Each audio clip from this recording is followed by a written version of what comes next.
بيئة المدن العربية بالحضور والمشاركين في هذه الندوة في الملتقى الافتراضي العربي في مجال الممارسات المستدامة لقطاعات الأعمال. ودي الحقيقة أعرفكم بنفسي. أنا المقدم لهذه الجلسة باليوم الأول، الدكتور علي عوض العمودي. طبعا أحمل طبعا شهادة الدكتوراه في الهندسة البيئية، وكنت من أوائل المستشارين الذي اختارتهم الأمم المتحدة، برنامج الأمم المتحدة الإنمائي سنة 1994 في مجال التنمية المستدامة، وكنا على مستوى العالم حوالي 41 مستشار تنمية مستدامة. طبعا تم الاختيار عندما بدأ العالم يهتم بعد مؤتمر ريو دي جانيرو سنة 1992 في البرازيل، وكانت الحاجة الملحة لدرء أخطار التلوث والأضرار التي يسببها قضايا المناخ والتغيير المناخي. فكانت الحاجة إلى استدامة التنمية لدول العالم. فكانت الضرورة في ذيك الفترة أن توجد أجندة القرن 31 الميلينيوم، وبالتالي كانت حاجة الدول العربية لمستشارين في هذا المجال. طبعا ندوتنا اليوم تركز أساسا على التنمية المستدامة وعلاقتها في قطاع الأعمال، وهذا الشيء من الضرورة في مكان جدا من الأهمية في عالمنا المتغير الآن وعالم الأعمال والاقتصاد. وبالتالي كانت الضرورة الملحة، وكان مركز البيئة للمدن العربية بالتعاون مع المنظمة العربية، منظمة المدن العربية وغرفة المدينة المنورة والمسؤولية المجتمعية للشركات في الإمارات هم الرعاة المشاركين في هذا الملتقى. حقيقة الأمر لدينا على مدى يومين، اليوم 7 من ديسمبر وغدا 8 من ديسمبر، مجموعة من المحاضرات والقيمة ذات الأبعاد المهمة في مجال التنمية المستدامة وريادة الأعمال. وهناك نخبة من المتخصصين في هذا المجال من بروفيسورات في مجال الأعمال وريادة الأعمال والتنمية المستدامة. حقيقة الأمر لن أطيل عليكم، ولكن يسعدني ويشرفني أن أدعي سعادة الدكتورة نهى محمد صفر الهرمودي، مدير الصندوق الوطني للمسؤولية المجتمعية للإمارات، لإلقاء كلمتها، فلتتفضل مشكورة. السلام عليكم جميعا، يا ريت يكون الصوت واضح. أول شيء الله يسمع منك بروفيسور، يعني أنا مو دكتورة بس إن شاء الله إني نحصل على لقب الدكتوراه الخريفة. إن شاء الله إن شاء الله دكتورة، الله يحفظك يا مرحبا بك. أول شيء أود أني أشكر مركز البيئة المدن العربية لدعوتنا للمشاركة معاكم في هذا أول تعاون معنا إن شاء الله، وبيكون إن شاء الله مو بآخر تعاون. وكما أشكر أيضا غرفة المدينة المنورة، وأشكر المتحدثين جميعا اللي بينورونا هاليومين، وصراحة في منهم قامات كبيرة أنا تعلمت شخصيا منهم، وتعاوننا معاهم في إنشاء وإطلاق الصندوق الوطني للمسؤولية المجتمعية للشركات في دولة الإمارات. مثل ما تفضل البروفيسور، إن إحنا اليوم هني عشان نسلط الضوء على أفضل الممارسات في مجال المسؤولية المجتمعية، الأثر المستدام والإبداع والابتكار والاقتصاد المستدام، وكل الدورة سواء القطاع العام أو القطاع الخاص. أنا أتكلم باسمي من منطلق عملي في حكومة دولة الإمارات. إحنا جهود دولة الإمارات في هذا المجال كثيرة، منها أساس أن نحاول نعزز الاستدامة. تم تشكيل لجنة عليا لأهداف التنمية المستدامة على مستوى الاتحادي، ووضعت منظومة لقياس أداء المؤسسات الحكومية الاتحادية في لقياس جميع أهداف التنمية المستدامة، عشان نشوف شو الأشياء اللي ممكن إحنا نطور فيها ونحسن منها. طبعا بيكون عندنا استضافة في دولة الإمارات لكوب 28 في 2023، إضافة إلى إطلاق برنامج عهد الشركات لتحقيق الحياد المناخي في 2050، وفي مبادرات مختلفة من القطاع الخاص، سواء مبادرة شمس، مبادرة المدينة البيئية لمصدر. تم إطلاق العديد من التشريعات والقوانين، سواء في مجال الاقتصاد الأخضر والاقتصاد الدائري، وحاليا في العمل في مجال الاقتصاد الأزرق أيضا. كما تم إنشاء الصندوق الوطني للمسؤولية المجتمعية اللي أنا أعمل فيه. الصندوق الوطني للمسؤولية المجتمعية الهدف الأساسي منه هو التوعية بمبادئ المسؤولية المجتمعية ومعايير الحوكمة في المجال البيئي والمجتمعي. بالإضافة إلى ذلك، إحنا نضع أيضاً أطر عمل والتشريعات الخاصة اللي تساعد قطاع الأعمال أنه يلعب دوره، جانب منها قياس لأداء المؤسسات القطاع الخاص، بالإضافة إلى تحفيزهم أيضاً من خلال أطر عمل للمحفزات أو المميزات اللي ممكن يحصل عليها القطاع الخاص على حسب ترتيبه أو على حسب نشاطه في مجال الاستدامة. إضافة إلى ذلك، نقوم على اعتماد مشاريع اللي تدرج أو تسمى مشاريع خاصة بالأثر المستدام أو مشاريع المسؤولية المجتمعية. إضافة إلى ذلك، إحنا نحاول نحفز الشراكات بين القطاع العام والخاص، لأن نعرف أن كل له دوره وكل يكمل الثاني. اليوم معانا متحدثين من القطاع الخاص اليوم وغدا إن شاء الله، ناس من القطاع العام، مؤسسات ذاتنا في العام، ومعانا أكاديميين كثير. يا ريت الكل يقدر يستفيد أقصى استفادة، لأن التجارب اللي بيشاركونا وياها إن شاء الله هاليومين بتكون إن شاء الله مثرية، ويا ريت يكون في تواصل مستمر بين المجموعة هذه، بحيث أن تعطون التوصيات اللي ممكن إحنا في الجانب الحكومي على الأقل في دولة الإمارات نقدر أن نحاول نكون حلقة وصل لوضع التشريعات اللازمة أو أطر العمل اللازمة اللي ممكن تمكن القطاع الخاص أنه يكون له دور فعال في هذا المجال. أحب أختم كلامي هذا بأني أبارك لكل العرب فوز المغرب أو تأهله في كأس العالم، وهذا كان فوز أو إن مثل ما يقولون انتصار مو بس للشعب المغربي بدولة والمملكة هناك، بس إنه للدول العربية كلها. فرحنا فرحة لا توصف في هذا المجال، وإن شاء الله إن شاء الله يكون لنا مباركة للنهائي إن شاء الله. شكرا على الإطالة. تفضل بروفيسور.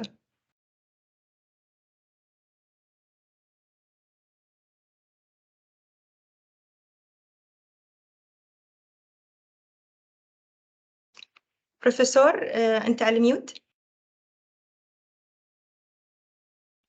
أي عفوا، كنت أتكلم وهو كان عن ميوت. نعم. شكرا جزيلا للأستاذة طبعا نهى محمد الهرمودي على هذه الكلمة الحقيقة المقتضبة والهادفة، وأشكرها بالنيابة عني بالأصالة عن نفسي وعن جميع المشاركين بهذه اللمسة العربية التي تحملها بمشاركة منتخب المغرب العربي الذي فعلا رفع رأس العرب في مونديال قطر 2022، وكونه أول دولة عربية توصل إلى هذا المستوى في تاريخ المونديال كلها، وهذا شيء شرف كبير لنا حقيقة. وشكرا للسادة نهى، وإن قلت أنا دكتورة فإن شاء الله في القريب العاجل بإذن الله دكتورة السادة نهى. شكرا على هذه الحقيقة الكلمات الطيبة، لأن المسؤولية المجتمعية أهم ركائز التنمية المستدامة. كما نعرف أن المثلث الحيوي للتنمية المستدامة هو الجانب الاقتصادي والجانب المجتمعي، إضافة إلى الجانب البيئي. المسؤولية المجتمعية فعلا من الضرورة بإحكام أن تكون لها دور أساسي في تفعيل كل أطر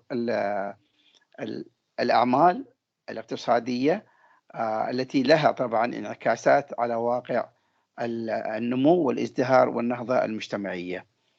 طبعا أنا أعتذر أن أنا ما ترجمت البداية للإخوة الناطقين بغير اللغة العربية. I would like to apologize that I forgot to translate our opening of the event of our, this gathering and this Arab virtual forum for business sector. This is, of course, a joint venture between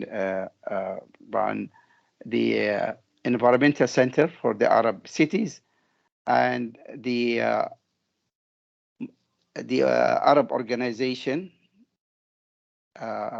for Arab Cities Organization, besides the Chamber of Al-Madinah Al-Munawwara in Saudi Arabia, together with the CSR UAE. These are the sponsors for this virtual event. I would like to welcome all those who join us in this gathering, and we will go through the program and the agenda. Of course, there's going to be a translation for non-speaker Arab speakers. في الحقيقة ودي أتشرف بدعوة البروفيسور يوسف عبد الغفار، المتحدث الأول في هذا الملتقى، الملتقى الافتراضي في مجال الممارسات المستدامة الذي نظمه مركز المدن العربية، مركز البيئة المدن العربية بالتعاون مع الشركاء. ودي أنوه للبروفيسور يوسف عبد الغفار أن المدة حتكون 20 دقيقة ابتداء من اللحظة الوقت اللي راح أعطيه، وبإذن الله قبل انتهاء 20 دقيقة راح أنوه أو أنبه المتحدث بأن 20 الوقت بدأ يقترب. سعادة البروفيسور يوسف عبد الغفار، رئيس المركز العالمي للتنمية المستدامة، الحقيقة راح يتحدث بمحاضرة بعنوان أهداف التنمية المستدامة ودورها في الاستجابة لحاجة المجتمعات، النماذج وتطبيقات. راح يستعرض عدة طبعا أهداف في التنمية المستدامة 2030، وبالتالي بيعطي صورة في هذا المجال. أرحب ببروفيسور الدكتور يوسف عبد الغفار من دولة البحرين الشقيقة، فليتفضل شاكرا. تفضل دكتور يوسف. شكرا جزيلا بروفيسور. بسم الله الرحمن الرحيم. بداية أشكركم جميعا ولإتاحة الفرصة للتحدث إلى كوكبة من الخبراء والمستشارين في مجال التنمية المستدامة وللجمهور الكريم. الوقت طبعا محدود ب20 دقيقة، نحاول أن نعطي بعض الإضاءات وبعض التساؤلات السريعة حتى نستطيع أن نغطي ما نستطيع من أهم الأهداف التنمية المستدامة 17. طبعا كلنا نعرف أن المجتمعات تتسابق في وضع خطط تنموية للنهوض بالبنية الاقتصادية والاجتماعية لرفع مستوى المعيشة الأفراد بصورة عامة وللتخفيف من حدة الفقر. ولا شك أن النمو السريع الغير متوازن عادة في أي خطة تنموية يؤثر على الجزء الاجتماعي في المجتمع، وأيضا يؤثر على القضية البيئية اللي تأثر بالتالي على الصحة ونوعية الحياة بصورة عامة. فلذا الأمم المتحدة حاولوا يحددون بعض الأهداف في مؤتمرهم في نيويورك سنة 2000. أقرت الأهداف الألفية ل8 أهداف، وكانت الأهداف هاي وضعت للدول النامية وللدول الفقيرة جدا لتحديد بعض الأهداف الرئيسية للارتقاء بهذه الدول. وهذه الأهداف طبعا عملت وصممت في غرف مغلقة من خبراء ومستشارين وعلماء في هذا المجال. فلذا كان إنجاز هذه الأهداف كانت خطاها لا بأس بها، ولكن في نهاية المطاف لأن هي محددة للدول الفقيرة والنامية وإمكانياتها محدودة جدا، لم تستطيع أن تنفذ كثير من الأشياء التي حددت. لذلك تم التفكير في وضع أهداف جديدة تنموية تكون أهداف مستدامة. فلذا وضعت أهداف التنمية المستدامة 17. وطبعا لو واحد مثلا يسأل ما هي التنمية المستدامة، شنو المقصود بها، أيضا سريعا ما شاء الله كلكم خبراء وعلماء في هذا المجال، هي التنمية التي تهدف إلى الاهتمام بالعلاقة المتبادلة ما بين الإنسان ومحيطه الطبيعي، بين المجتمع وإمكاناته. هي عملية تطوير الأرض والمدن والمجتمعات وكذلك الأعمال التجارية، بشرط أن تلبي، وهذه نقطة جدا مهمة، يعني أنت تطور الأرض والمدن والمجتمعات لكن بشرط أن هذا التطوير يلبي احتياجات الحاضر بدون المساس بقدرة الأجيال القادمة على تلبية حاجاتها. والتنمية المستدامة في أهدافها كلها تصب أولا وأخيرا في مصلحة الفرد والمجتمع. فلذا الأمم المتحدة في مؤتمر نيويورك سنة 2015 صار اتفاق على 17 هدف من أهداف التنمية المستدامة، وحضر قادة أكثر من 192 دولة. صار في اتفاق على تنفيذ هذه الأهداف. وطبعا هذه الأهداف ليست بالقانون الدول مجبرة فيها، ولكن إن هي طوعية، كل دولة تحاول أن تنفذ ما تستطيع واللي تراه مهم جدا بالنسبة للدولة نفسها. فلذا نرى إن التقارير الطوعية اللي تقدم من الدول، يعني فرضا خلينا ناخذ على سبيل المثال دولنا الخليجية، التقارير الطوعية اللي تقدم كل دولة تختار مجموعة من الأهداف، 4 5 6 7 حسب الدولة. وهذا اختيار الأهداف الدولة تختار حسب أهمية هذه الأهداف للدولة اللي فيها. فلذا كثير من الدول مثلا تختار ما تختار في الدول الخليجية، الحمد لله الله سبحانه وتعالى أنعم عليها بخيرات كثيرة، فكثير من دولنا لا تختار قضية الفقر والجوع، يبدأون ويركزون على الصحة والتعليم ويمكن الطاقة النظيفة والشراكات، المدن المستدامة وهكذا. بالنسبة أول هدف وهو هدف القضاء على الفقر، طبعا هاي من الأهداف الرئيسية، وضعت في الألفية وأيضا في أهداف التنمية المستدامة 17. وعلى مدى العقدين الماضيين صار في هناك حلول كثيرة للقضاء على الفقر، وكان عدد الفقراء اللي محسوبين تحت خط الفقر 1,900,000,000 سنة 1990، وثم يعني أكثر من 800 مليون شخص خرجوا من خط الفقر في حتى عام 2015. ممكن واحد يقول قضية خط الفقر يعني أول ما بدأوا يحددون خط الفقر طبعا أخذوها كنموذج مجموعة كبيرة من الدول الفقر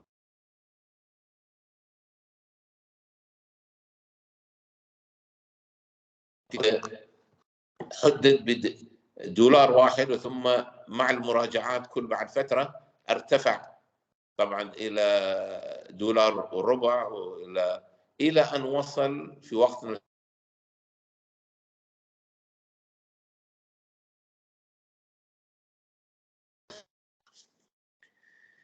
بالنسبة طبعا الفقر من الأشياء المهمة جدا، فلذا كثير من الدول تهتم بهذا الهدف اهتمام كبير، خاصة الدول الفقيرة. ومن أهداف ال17 والطريقة التي وضعت، الأهداف هي وضعت ليست للدول الفقيرة فقط، للدول الفقيرة والنامية والمتقدمة والغنية.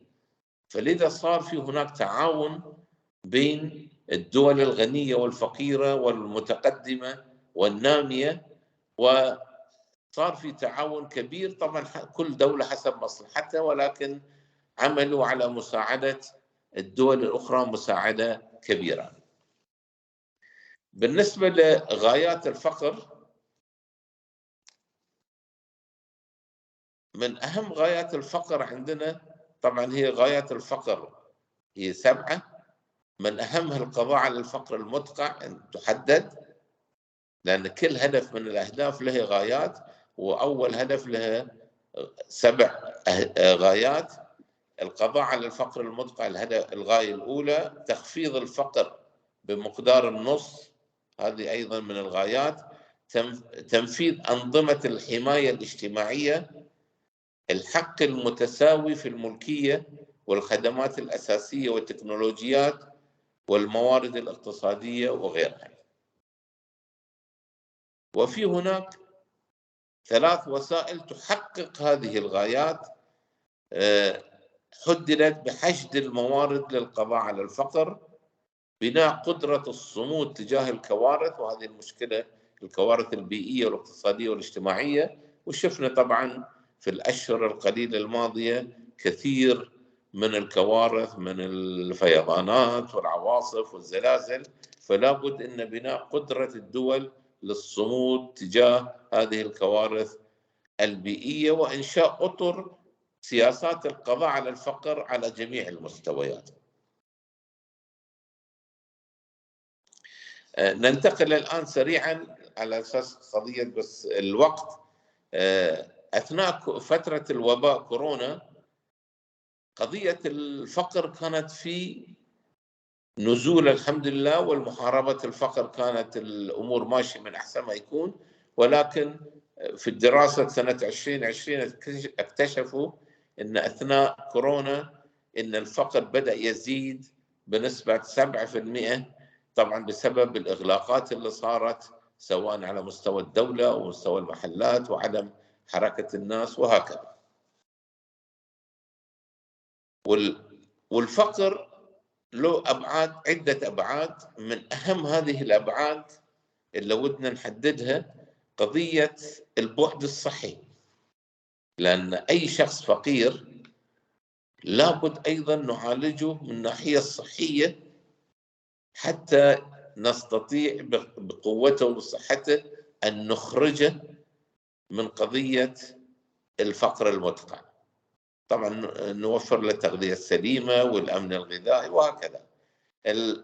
البعد الثاني المهم لأبعاد الفقر هو التعليم.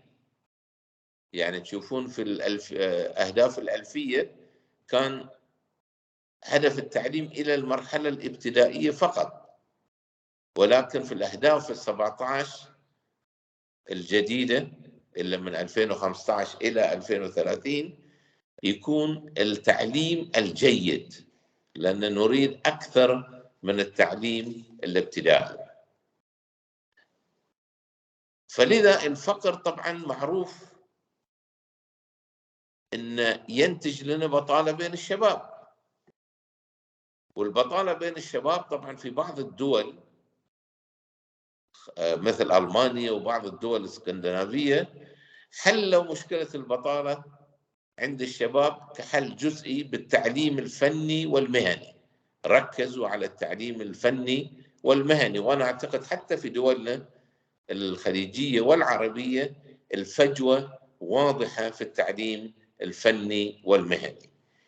وأمريكا مثلا أخذت كحل جزئي لقضية البطالة ريادة الأعمال. فلذا معظم الدول العربية أخذوا التعليم الفني والمهني وريادة الأعمال.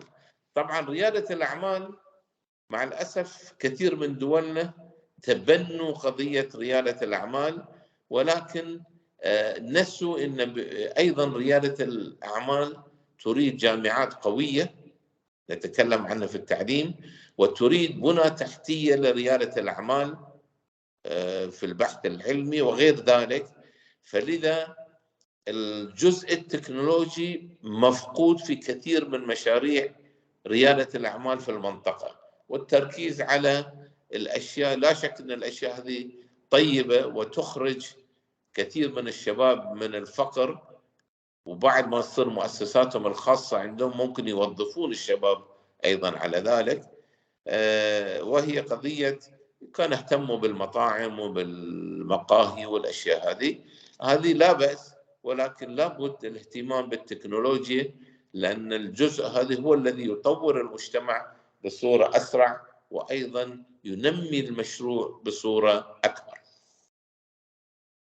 الآن نذهب للهدف الثالث، وأنا أعتقد من الأهداف اللي كل دولنا مهتم فيها اهتمام أيضا كبير: الصحة الجيدة والرفاه. الصحة الجيدة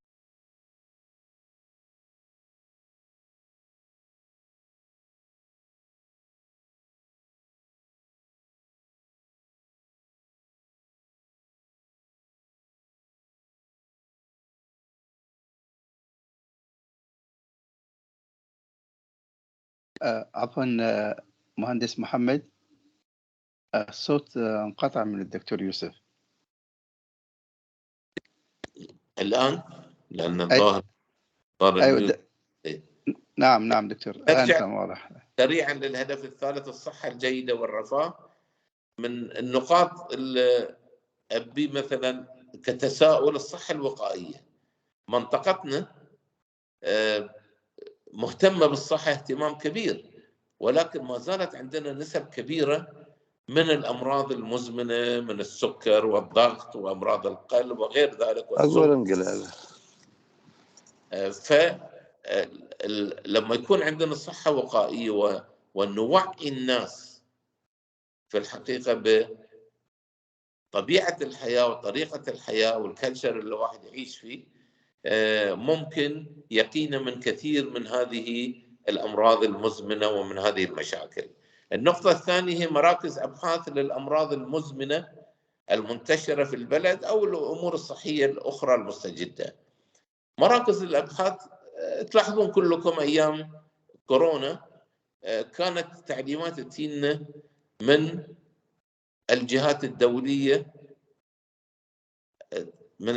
الدولية بصورة عامة، وما كان عندنا احنا مراكز ابحاث نستطيع ان نقول ان هذا المصل جيد او غير جيد، ان هذا كيف ناخذه، كيف الترتيبات، كيف هذه. ننتظر التعليمات من الخارج دائما. فاعتقد وجود مراكز ابحاث في الدولة في الامور الصحية من الاشياء المهمة جدا. بناء مستشفيات متخصصة يعمل فيها اطباء متميزين في تخصصاتهم ويقومون بتدريب الأطباء المواطنين. وهذه النقطة أعتقد من النقاط أيضا المهمة جدا، أن ابني مستشفيات، والحمد لله احنا عندنا في الدول الخليجية مستشفيات ممتازة جدا، ولكن لابد من جلب أطباء متميزين ووضع شبابنا الأطباء معاهم حتى يتدربوا ويصلوا إلى التميز اللي وصلوا فيه. وهذه من النقاط أيضا المهمة جدا اللي لازم نهتم فيها. فلذا تشوف كثير من سواء مسؤولينا أو الناس المقتدرين ماليا، أول ما تصير واقعة صحية، أي مشكلة نوبة صحية، على طول قطع تذكرة وسافر للعلاج في الخارج. هذا يعني أن لا يثقون في مستشفياتنا الداخلية. طبعا المستشفيات ممتازة، ولكن أعتقد لابد من جلب الأطباء الممتازين اللي ممكن الثقة فيهم. ننتقل الآن إلى الهدف الرابع، التعليم الجيد. طبعا قضية التعليم في شجون كثيرة، يعني من نطرق هذا الهدف يصير في نقاش طويل جدا وكلام كثير حوله، ولكن أيضا أنا ألخصه في بعض النقاط بسبب ضيق الوقت. مثلا التعليم الأساسي والجامعي، لا بد الاهتمام بالتعليم الأساسي والجامعي. طبعا الكل يقول احنا مهتمين اهتمام كبير بالتعليم، ولكن يجب أن لا نقيس مستوى التعليم عندنا بأنفسنا. يجب أن نأتي بجهات متخصصة تقيس لو حبينا. والشيء الرئيسي في معرفة أن التعليم جيد أو لا المخرجات. عندنا مخرجات التعليم، هل مخرجاتنا بالمستوى المطلوب ولا لا؟ جلب أساتذة أصحاب خبرات عالية. طبعا واحد ممكن يقول أن أساتذة أصحاب خبرات عالية تكون مكلفة جدا، صحيح، لكن أنت ما عليك أن تجيب كل الأساتذة، تأتي بأستاذ أو أستاذة في كل تخصص وتضع الشباب الخليجي معهم يتعلمون منهم ويأخذون منهم. عفوا دكتور يوسف، العفو منك، باقي 3 دقائق الله يسلمك. ما شاء الله 3 دقائق. زين، خلاص أنا لأن إن شاء الله بختصر. خذ راحتك. طبعا بالنسبة للتعليم يمكن أنا أركز على التعليم ونفوت الأشياء الأخرى مع الأسف. قضية ترغيب الطلبة في التعليم والتعلم، هذه أيضا من الأشياء الغير موجودة. الطالب يبحث عن البرنامج الأسهل، برنامج اللي ممكن يحصل شهادة بسرعة. الطلبة غير راغبين في تعلم الأشياء المهمة للمجتمعاتنا، وهذه لازم نحثهم على ذلك. وقضية التفكير الإبداعي في العملية التعليمية من المهم جدا، وإن الطلاب يكونون هم مركز العملية التعليمية. مع الأسف يعني أنا يمكن ما غطيت حتى نص الورقة، ولكن يعني نختم عشان ما في وقت، للمدام باقي دقيقتين أو الآن يمكن دقيقة، ما في وقت. لكن يجب في الحقيقة في التعليم بالذات أن نشجع الشباب على التعلم، وأن يكونون هم الذي يتعلمون، ونخرج من قضية التلقين إلى أن يكون هم مركز العملية التعليمية.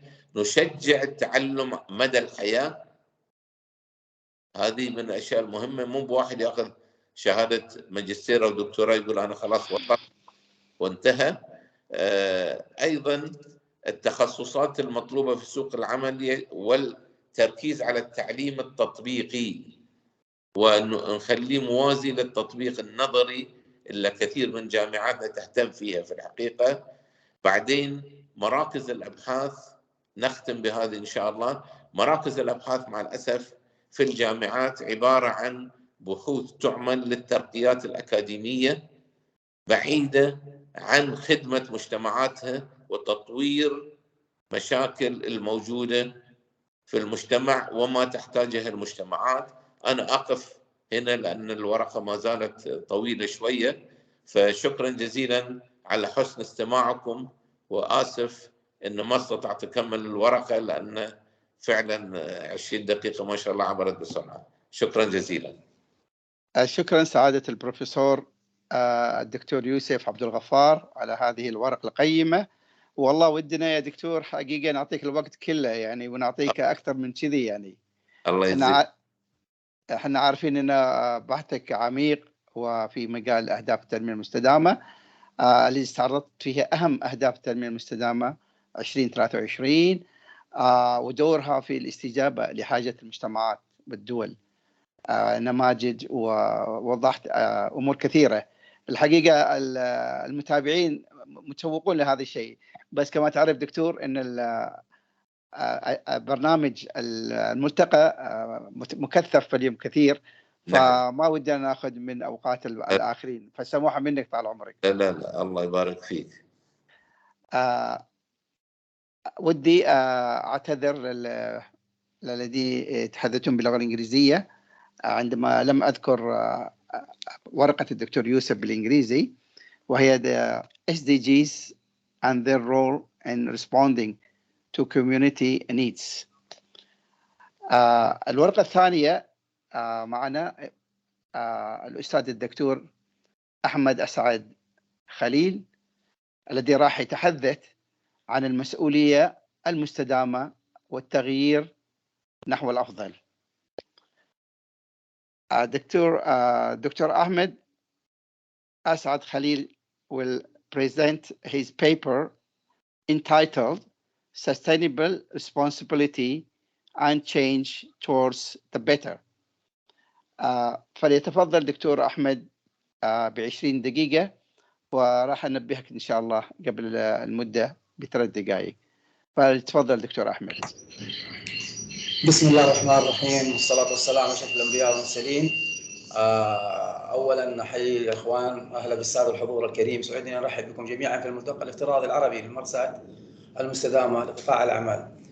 طبعاً أحب أبلغ الجميع الدكتور أحمد خليل نظراً لظرف صحي طارئ كلفني بتقديم ورقة العمل هذه، ويسعدني ويشرفني مشاركتها معكم.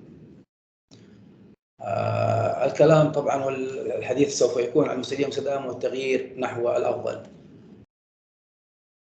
الجميع طبعا يعرف أنه كل شيء الآن حسب الموارد المتاحة الآن، وحسب ما هو معمول فيه، وحسب بعد الرؤية بعد العالم جائحة كورونا، أن لكل شيء ينضب، وكل الموارد لابد أن يتم يكون موجود فيها. جاء التشديد على الاستدامة بشكل عام.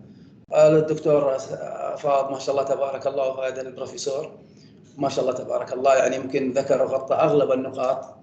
حنحاول احنا باذن الله اليوم، انا من غرفه المدينه عبد الله مكي مدير اداره اللجان القطاعيه، حاشير ان شاء الله الى اهم النقاط في ورقه العمل والمشاركه. حتكلم حاليا عن اهميه الاستدامه. تظهر اهميه الاستدامه في شكلها الاكثر عموميه في انها السبيل الوحيد للنجاح ولاطاله امد ما لدينا في موارد بشريه ضئيله ومحدوده. ولذلك ليس من الغريب أن يرى 62 من المديرين والتنفيذيين أن استراتيجية الاستدامة ضرورية لتكون الشركات قادرة على المنافسة في عالم اليوم، بينما يذهب 22% منهم إلى أنها ستكون أمرا أساسيا في المستقبل، والتي تتخذ استراتيجية أساسية جميع الشركات الآن. فالناس لن يقبلوا ربما الآن أو بعد حين إلا على الشركات التي تعمل على نجاة المجتمع والحفاظ على الموارد الطبيعية والحفاظ على البيئة وما إلى ذلك من أمور إن شاء الله. الأبعاد الرئيسية للاستدامة التنظيمية، تنطوي الاستدامة المؤسسية أو التنظيمية على مجموعة من الأبعاد الرئيسية، لعل أهمها وأولها الاستدامة الاستراتيجية، واللي نعني بها على المدى الطويل. إذا كانت المنظمة تحاول أن تفعل كثير لخدمة المجتمع وتنمية وتقدمه، فمن المحتمل أن لا يكون لديها ما يكفي من الموارد، بما في ذلك عدم وجود ما يكفي من المال لفعل ما تريد. لذا من أهم الاعتبارات في الاستدامة المؤسسية أن يكون لدى المؤسسة رؤية وأهداف واقعية للمنظمة. ثانياً في الاستدامة هو من الأمور المهمة جداً أيضاً استدامة المنتجات والبرامج. على التدريب الذي اطلع عليه البروفيسور وعرج عليه أنه من أهم البرامج ومن أهم المنتجات اللي لابد أن يكون يهتم فيها. إذا لم يكن لدى المؤسسة منتجات وخدمات وبرامج عالية الجودة، فإن مشاركة العملاء سوف تنخفض في نهاية المطاف. لذلك مهم إنجاز بعض الأعمال بشكل جيد جدا. أيضا الاستدامة ثالثا استدامة الوظيفيين، وعلها أهم الأمور هذه في استمرار المؤسسات هو استدامة الموظفين. فعشان استدامة الموظفين لن يكون في الإمكان لدى أي دور محوري وإيجابي على صعيد الاستدامة المؤسسية ما لم يكن لدى الشركة ذات موظفون يفهمون وظائفهم ومهامهم بشكل جيد، وإذا لم يكن لديهم الموارد الكافية التي تمكنهم من ذلك. ومن المؤكد أن الموظفين هم الأداة الأساسية لأي شركة، فإن لم يكن هذه الأداة تعمل بشكل فاعل فلن تفلح الشركة. فالركيزة الأساسية عندنا الآن الموارد البشرية، والأشخاص هم اللي الآن هم يفعلون الاستدامات، هم من يعملون على تفعيل الاستدامات. رابعا الاستدامة المالية. إن الشركات التي قررت أن تلعب دورا اجتماعيا أو يكون لها يد في تعزيز الاستدامة ستكون بحاجة إلى قدر معين من الأموال كي تتمكن من أداء الأدوار التي آلت إلى نفسها أدائها. ومن ثم فإن حصول الشركة على المال أو توفره هذا أمر محوري بالنسبة لأنشطتها. بدون مال، بدون يعني حتى لو كان في رغبة، إذا ما في استدامة مالية لن يكون هناك. قد يكون عندك مشروع أو فكرة أو برنامج أو مخرج ممتاز جدا، ولكن عدم توفر وجود استدامة مالية قد يبدأ في البداية، لكن عدم توفر استدامة مالية قد يؤدي بعد فترة إلى خروجه من السوق أو انتهائه وعدم تواجده بعد فترة من الزمن. العلاقة بين التنمية المستدامة والمسؤولية الاجتماعية. العلاقة بين التنمية المستدامة والاجتماعية للشركات في المملكة بالاهتمام بشكل متزايد أخيرا، فعلّ ممكن القطاع الثالث حاليا بدأ يساهم في هذه التنمية بشكل كبير، وأصبح قائمون على تلك الشركات يسعون إلى التركيز في أعمالهم على الأغنياء بمجتمعهم من خلال استراتيجيات محددة تعمل على دعم. وعندنا في هذا المجال عدة جهات، ممكن على جرى مؤسسة الراجحي في مجال الأعمال الخيرية في البلاد. عفوا. وتشير دراسات متعددة أن المسؤولية الاجتماعية هي وليدة متطلبات التنمية المستدامة والشراكة في التنمية الاقتصادية بين الدولة والقطاع الخاص لبناء مستقبل أفضل للأجيال القادمة. كما يرى المتخصصون أن عدد كبير من الشركات العالمية التي طبقت مفهوم المسؤولية الاجتماعية في بيئتها العملية ونشاطاتها الخارجية تأثرت أرباحها وشعبيتها بشكل إيجابي، ولنا في ذلك طبعا جوجل، مايكروسوفت، جميع الشركات الكبرى الآن التفتت إلى المسؤولية الاجتماعية ودعم نشاطات المجتمع، وزاد ولاء الجمهور لها. يعني غالبا يعني الناس بتقدر الشركة اللي بتبذل، يعني هي كل الشركات بتربح، لكن الشركة اللي بتساهم في المسؤولية الاجتماعية لها ولاء للجمهور عندها بيكون أكبر. ومن هنا خرجت بعض المشاريع وبعض الأمور، على مثلا على سبيل المثال في شركة الاتصالات مثلا عندما أوجدت برنامج الولاء أو أوجدت برنامج قطاف، هذه البرامج ساهمت في ولاء الجمهور لها، لأنه الآن في إضافة للشخص طالما هو دافع المبلغ أو مشتري الخدمة وموفرها لنفسه، لكن في خدمة إضافية من باب المسؤولية الاجتماعية يحصل عليها. وفيما يلي استعراض أبرز نشاطات الشركات والمؤسسات في المملكة في مجال المسؤولية الاجتماعية. المسؤولية والمجتمع مفاهيم جديدة. مفهوم المسؤولية الاجتماعية للشركات هي التزام مستمر من قبل شركات الأعمال بالتصرف أخلاقيا والمساهمة في تحقيق التنمية الاقتصادية والعمل على تحسين نوعية الظروف المعيشية للقوى العاملة وعائلاتهم والمجتمع المحلي والمجتمع ككل. ولعل الأبرز في هذا الموضوع اللي هو تعريف الأمم المتحدة والبنك الدولي للمسؤولية الاجتماعية هو التزام طوعي لمنشآت القطاع الخاص والعمل مع موظفي المجتمع ككل بتحسين معيشة الناس بأسلوب يخدم التجارة والمجتمع في آنه. فيما يشير آخرون طبعا أن المسؤولية الاجتماعية للقطاع الخاص هي كل ما تقوم به الشركات أيا كان حجمها أو مجال عملها طواعية من أجل تعظيم قيمتها المضافة للمجتمع ككل، وأنها مسؤولية ككل شخص في الشركة وليست مسؤولية إدارة واحدة أو مدير واحد. وتبدأ من التزام الشركات بالقوانين المختلفة خاصة فيما يتعلق بحقوق العاملين والحفاظ على البيئة. نستنتج مما سبق أنه لم يعد تقييم شركات القطاع يعتمد على ربحيتها فقط، ولم تعد تلك الشركات تعتمد في بناء سمعتها على مراكزها المالية فقط، بل ظهرت مفاهيم حديثة تساعد على إيجاد بيئة عمل قادرة، ولعلها أبرزها هو المسؤولية المجتمعية وتطورات المسارعة في الجوانب الاقتصادية والتكنولوجية والإدارية عبر أنحاء. المسؤولية الاجتماعية للشركات على الرسم البياني المبسط هذا يوضح طبعا التنمية المستدامة والبعد الاقتصادي إلى أين يؤدي في حال ممارسة دورها الشركات القطاع الخاص، فلقد أصبح محورا في عملية التنمية، وإن ذلك أثبتته النجاحات التي حققت الاقتصادات المتقدمة بعدما أدركت مؤسسات القطاع الخاص أنها غير معزولة عن المجتمع. أثر المسؤولية الاجتماعية للشركات على موظفيها. وأثبتت الممارسات أن أنشطة المسؤولية الاجتماعية للشركات تشكل وسيلة مشروعة مقنعة لاجتذاب واستباق الموظفين. لعل الآن من أهم القطاعات الشركات الكبيرة الآن تهتم في أن تكون بيئة عملها جاذبة، إلى جانب جذب المواهب والاحتفاظ بها، حيث اتضح أن أبرز الشركات العالمية في هذا المجال هي هوم ديبوت ودلتا ايرلاينز، وأن هناك عدد من الشركات الكبيرة الصغيرة بما في ذلك شركة سيسكو سيستمز وجنرال إلكتريك وآي بي إم تسهم في تشجيع الموظفين في المشاركة في المسؤولية الاجتماعية للشركات باعتبارها ضرورة اجتماعية.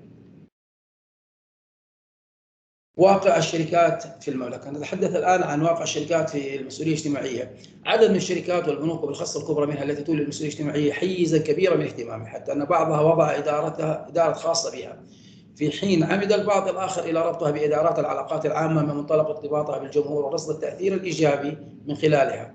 في المقابل في حين نسمى نسبة كبيرة من المنشآت المتوسطة والصغيرة وحتى جزء من الشركات الكبيرة، تبين أن هذا المفهوم لا يزال غائبا، بل أن البعض قد يسأل ماذا يقصد بالمسؤولية الاجتماعية، وهذا يعني ممكن البعض يظن أنها فقط مسألة مادية، فقط أنا ساهم بالمال، في حين قد ينظر المهتمون في شأن المسؤولية الاجتماعية لأن تدني وعي الشركات بهذا المفهوم بسبب انغماس كثير منها في تعظيم الأرباح وزيادة النقود دون الالتفات إلى دورهم في المجتمع وحقوق المجتمع عليهم. فيما يشير للبعض إلى أنه لا يزال مصطلح المسؤولية الاجتماعية جديدا حتى على عالمنا العربي. كما يؤكد الباحثون إلى أن أمام الشركات السعودية فرصة ذهبية كبيرة جدا لكسب ولاء الجمهور والعاملين وتسويق منتجاتها بشكل أفضل عبر اتباع نهج المسؤولية الاجتماعية الذي سيكون له مردود مزدوج. وكما أنه يعود بالفائدة على المجتمع فإنه مفيد للشركات أيضا، لكن حذروا من خطورة استغلال الشركات هذا المفهوم لكسب التعاطف، وهذا يعني ممكن هنا يكون الشعر الفاصلة في المسؤولية الاجتماعية والاستغلال في هذا المجال. تسويق منتجات رديئة قد يسبب الشركة هذا يعني يعود إليها بالسلب وليس بالإيجاب، وإن استمرت ممكن يكون في البداية يكون في نجاح وفي مردود، لكن مع الأيام يبدأ يبان أن المنتج رديء وإنما تم استغلال المواطنين أو استغلال الأشخاص في المسؤولية الاجتماعية باسم المسؤولية الاجتماعية أو القيام بأعمال وتصرفات مخالفة لهذا النهج سواء مع موظفيها أو الجمهور، وكثير ذلك قد يؤدي سلبا ويقلب المعادلة عليها في حالة توضح المجتمع مخالفة الشركة التي على ذلك. ويعتبر خبراء في هذا المجال أن مساهمة الشركات في التنمية المستدامة من خلال تطبيق وتبني ممارسات المسؤولية الاجتماعية هو السبيل لتضافر الجهود. وهذا الأستاذ الفاضل لا يكون الوقت طالته عليكم فيه، باقي قديش من الوقت؟ لا تفضل بعدك باقي لك حوالي 6 دقائق 8 دقائق ممتاز إن شاء الله دقيقة. طيب. ويقول أحد الباحثين في هذا الصدد المتبع لمسار مفهوم المسؤولية الاجتماعية ومنطبق تجارب دولية على قطاعات الأعمال المنتجة يجد أن دور مؤسسات القطاعين العام والخاص فيما أشار إليه الدكتور البروفيسور سابقا في حديثه أصبح محوريا في عملية التنمية المستدامة. كما أشارت بعض الدراسات شددت من جهتها على ضرورة تنسيق برامج المجتمع للشركات في إطار واحد لجعل أكثر فاعلية، مؤكدة أن هذه المسألة مهمة للغاية بالنظر إلى أن التنسيق والعمل المشترك وتوحيد الجهود في إطار رؤية شاملة سيؤمن من الاستغلال الأمثل لموارد الشركات والمؤسسات سواء كانت المادية أو البشرية. المسؤولية الاجتماعية مرهون بإصدار قوانين وتشريعات ووضع معايير وممارسات آليات رقابية ورادعة تدعم هذا المفهوم في القطاع الخاص، ويجب أن نشير هنا إلى الدور الذي يمكن أن يلعبه القطاع العام والحكومة في مساعدة الشركات على القيام بدورها في برامج المجتمع بما يقدمه من تسهيلات ودعم معنوي لهذه الشركات. لعل أبرز المبادرات الاجتماعية للشركات وصنع عالم أفضل لم يكن ماضي المسؤولية الاجتماعية في الستينات على الأقل من السنين التي مضت كما هو في حاضرنا الآن، حيث تم التحول من مجرد فعل الخير إلى كونها نهجا واضحا ومحددا، وبل نقول إنه التزام الآن أصبح على بعض الجهات ومحددا مدرجا في صميم الاستراتيجية العامة للمؤسسة. والحديث عن المبادرات الاجتماعية للشركات ليس وليد الوقت الراهن، ولكن هذه المبادرات تطورت هي الأخرى من حيث الأهداف التي تسعى إليها وتريد تحقيقها. كما أننا نحب نشير في هذا الحديث أنه ليس كافيا في خلال وقت عملنا هذه أنه ليس كافيا أن تعثر الشركة على المشكلة التي ستطلق من أجل حلها مبادرة ما، ولكن يجب أن تكون هذه المبادرة فعالة وأن تنجح كذلك في القضاء على هذه المشكلة من جذورها وتوفير حل مستدام لها. لا أريد أن أطيل في حديثي وأتكلم عن أنواع المبادرات التي يتكلم فيها فيليب كوتلر والمؤلف وقبيل التسويق المعروف. سوف أتحدث عن التسويق بالقضية. هذه مبادرة من نوع تعتبر من نوع فريد ومختلف طبعا، تعمل الشركة إلى الترويج لقضية بعينها دون سوى ذلك عبر التبرع مثلا بالأموال أو تقديم أي وسيلة من وسائل الدعم الأخرى. صحيح أن الجانب التسويقي واضح في هذا النوع من المبادرات، إلا أن بعدها الاجتماعي واضح وجلي هو الآخر، حيث أن القضايا التي تعملها الشركات على ترويجها ومساندتها يتم اختيارها بدقة كافية. وهنا بالضبط يتجلى واضح الالتزام بالشركة بمعايير ومقتضيات المسؤولية الاجتماعية. فالقضية التي يتم الترويج لها أو حتى دعمها لا بد أن تكون مفيدة وذات نفع ومردود للمجتمع وتعود بالنفع على أفراده بشكل عام.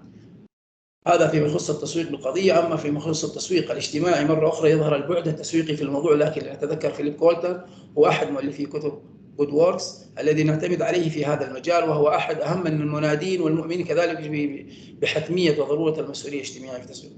المهم أن الشركة تعمل في هذا النوع من المبادرات على تغيير سلوك أفراد المجتمع.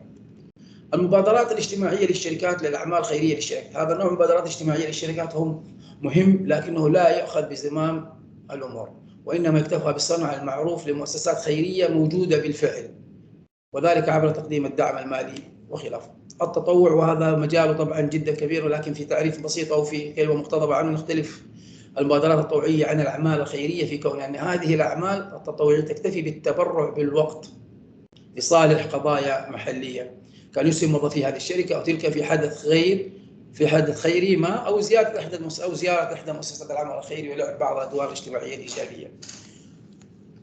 عفوا. الممارسات المسؤولة اجتماعيا، تلك هي أهم. تفضل. عفوا، فاضل لك 3 دقائق لو سمحت.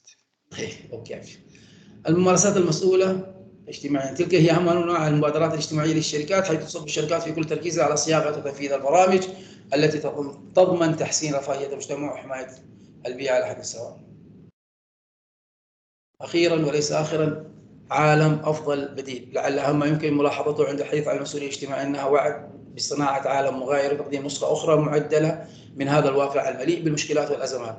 صحيح أن هذه المشكلات لا تتفتت في عدد الشركات التي قررت أن تلعب دورا اجتماعيا إيجابيا ولا تثبط من عزيمتها، فالأصل أن هذه المشكلات وتلك الأزمات هي الدافع الأساسي وراء وجود هذه المبادرات الاجتماعية للشركات، وهذه معادلة الكل فيها رابح، المجتمع والشركات على حد سواء. فالمجتمع يستفيد من كل هذه المبادرات المجتمعية ويعود أثرها الإيجابي عليه، فيما تسهم هذه المبادرات ذاتها في تحسين سمعة الشركات وتدعيم علامتها التجارية في المجتمع المحيط، بل تمكنها كذلك من استقطاب الموظفين الكفاء وبسهولة، فالناس يفضلون العمل الصالح، شركات تعمل من أجل مجتمعها وداعمة والدفع بينهم. شكرا لحسن استماعكم، ونعتذر على طول الإطالة. شكرا جزيلا. حقيقة للأسف ما كنت أعرف من الأخ اللي قدم الورقة بالنيابة عن البروفيسور أحمد أسعد خليل. حقيقة نسيت أن أنوه أن البروفيسور أحمد أسعد خليل اللي صاحب الورقة والذي أعد هذه الورقة هو عضو مجلس المديرين في الغرفة التجارية بالمدينة المنورة المملكة العربية السعودية. شكرا جزيلا للمتحدث. شكرا لك أستاذ.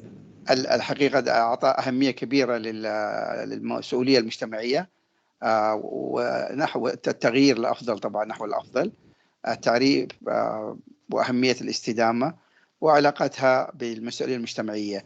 هذا شيء حقيقة يسر الخاطر من الورقة الأولى والورقة الثانية، بأن التنمية المستدامة ارتباطها الوثيق والوشائق بين المسؤولية المجتمعية، بين أفراد المجتمع، بين الإنسان في المجتمع، وهذا التوجه العالمي النمطي نحو استدامة معاملتنا في الصناعات، في كافة أنشطة الإنسان.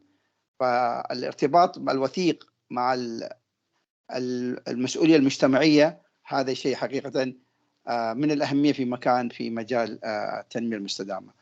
شكرا جزيلا. أظن اسم أستاذ سمير، صح؟ عبد الله مكي، أخوك عبد الله مكي، مدير إدارة اللجان القطاعية بغرفة المدينة المنورة. عبد الله مكي، كان افترض أستاذ عبد الله لو تكرمت أنك عرفت بنفسك حتى على العموم. نشكرك أستاذ عبد الله على هذه الورقة. ذكرت من البداية أستاذ الفاضل، ذكرت من البداية، عرفت بنفسي واعتذرت عن عدم تواجد الدكتور أحمد خليل بسبب ظرف صحي. إذا أنا اللي ما سمعت يمكن للأسف. على العموم شكرا جزيلا على أستاذ عبد الله وعلى هذه الورقة. الورقة الثالثة في ملتقانا الحقيقة في حول التنمية المستدامة ستكون بنمط مختلف، تمثيل شركة من الشركات الرائدة حقيقة في المجال التغذية في منطقتنا أو المنطقة العربية عموما. فهي ورقة بعنوان استراتيجية شركة المراعي، وشركة المراعي لها يعني وجودها وحضورها في كثير من دول العربية والأجنبية. استراتيجية شركة المراعي في المسؤولية المجتمعية. يقدمها الأستاذ سمير باتاك، وهو من كندا. فهل أنت متحدث من كندا دكتور سمير، أو أنك تتحدث من المملكة العربية السعودية؟ فتفضل دكتور سعيد، معك 20 دقيقة، عفوا 20 دقيقة، وبنبهك إن شاء الله قبل انتهاء المدة. فتفضل مثلا. Just a moment دكتور سعيد سمير. المراعي is committed to doing better every day. This is the title in English for Mr. Samir Batak. Please, the floor is yours. Thank you. Assalamu alaikum. Good afternoon, everyone. Good morning. Good afternoon to you. Unfortunately, I'm an English speaker. I hope that's okay. Yeah, sure. It's okay. There's going to be there is a translation, immediately. Thank you, Dr. Samir. I'm sorry, I introduced you in Arabic, because I thought you are in Arabic. The name. Yes. Name sounds very Arabic for sure. Yeah. No, shukran, much appreciated. Listen, I'm going to keep my camera off, so at least the connection goes well, and everyone can hear me. I'll come back with camera on towards the end for any question and answer. Let me share my screen, and obviously jump in and let me know if at any point if I'm not audible. I'm going to try and. Sorry, Dr. Samir. I just want to mention in Arabic. الدكتور سمير حقيقة بيستعرض ورقته باللغة الإنجليزية للمتابعين باللغة الإنجليزية، وسيكون هناك ترجمة كما عرفت بالنسبة للذين لا يجدون اللغة الإنجليزية. The floor is yours. Thank you, Dr. Samir. I just translated.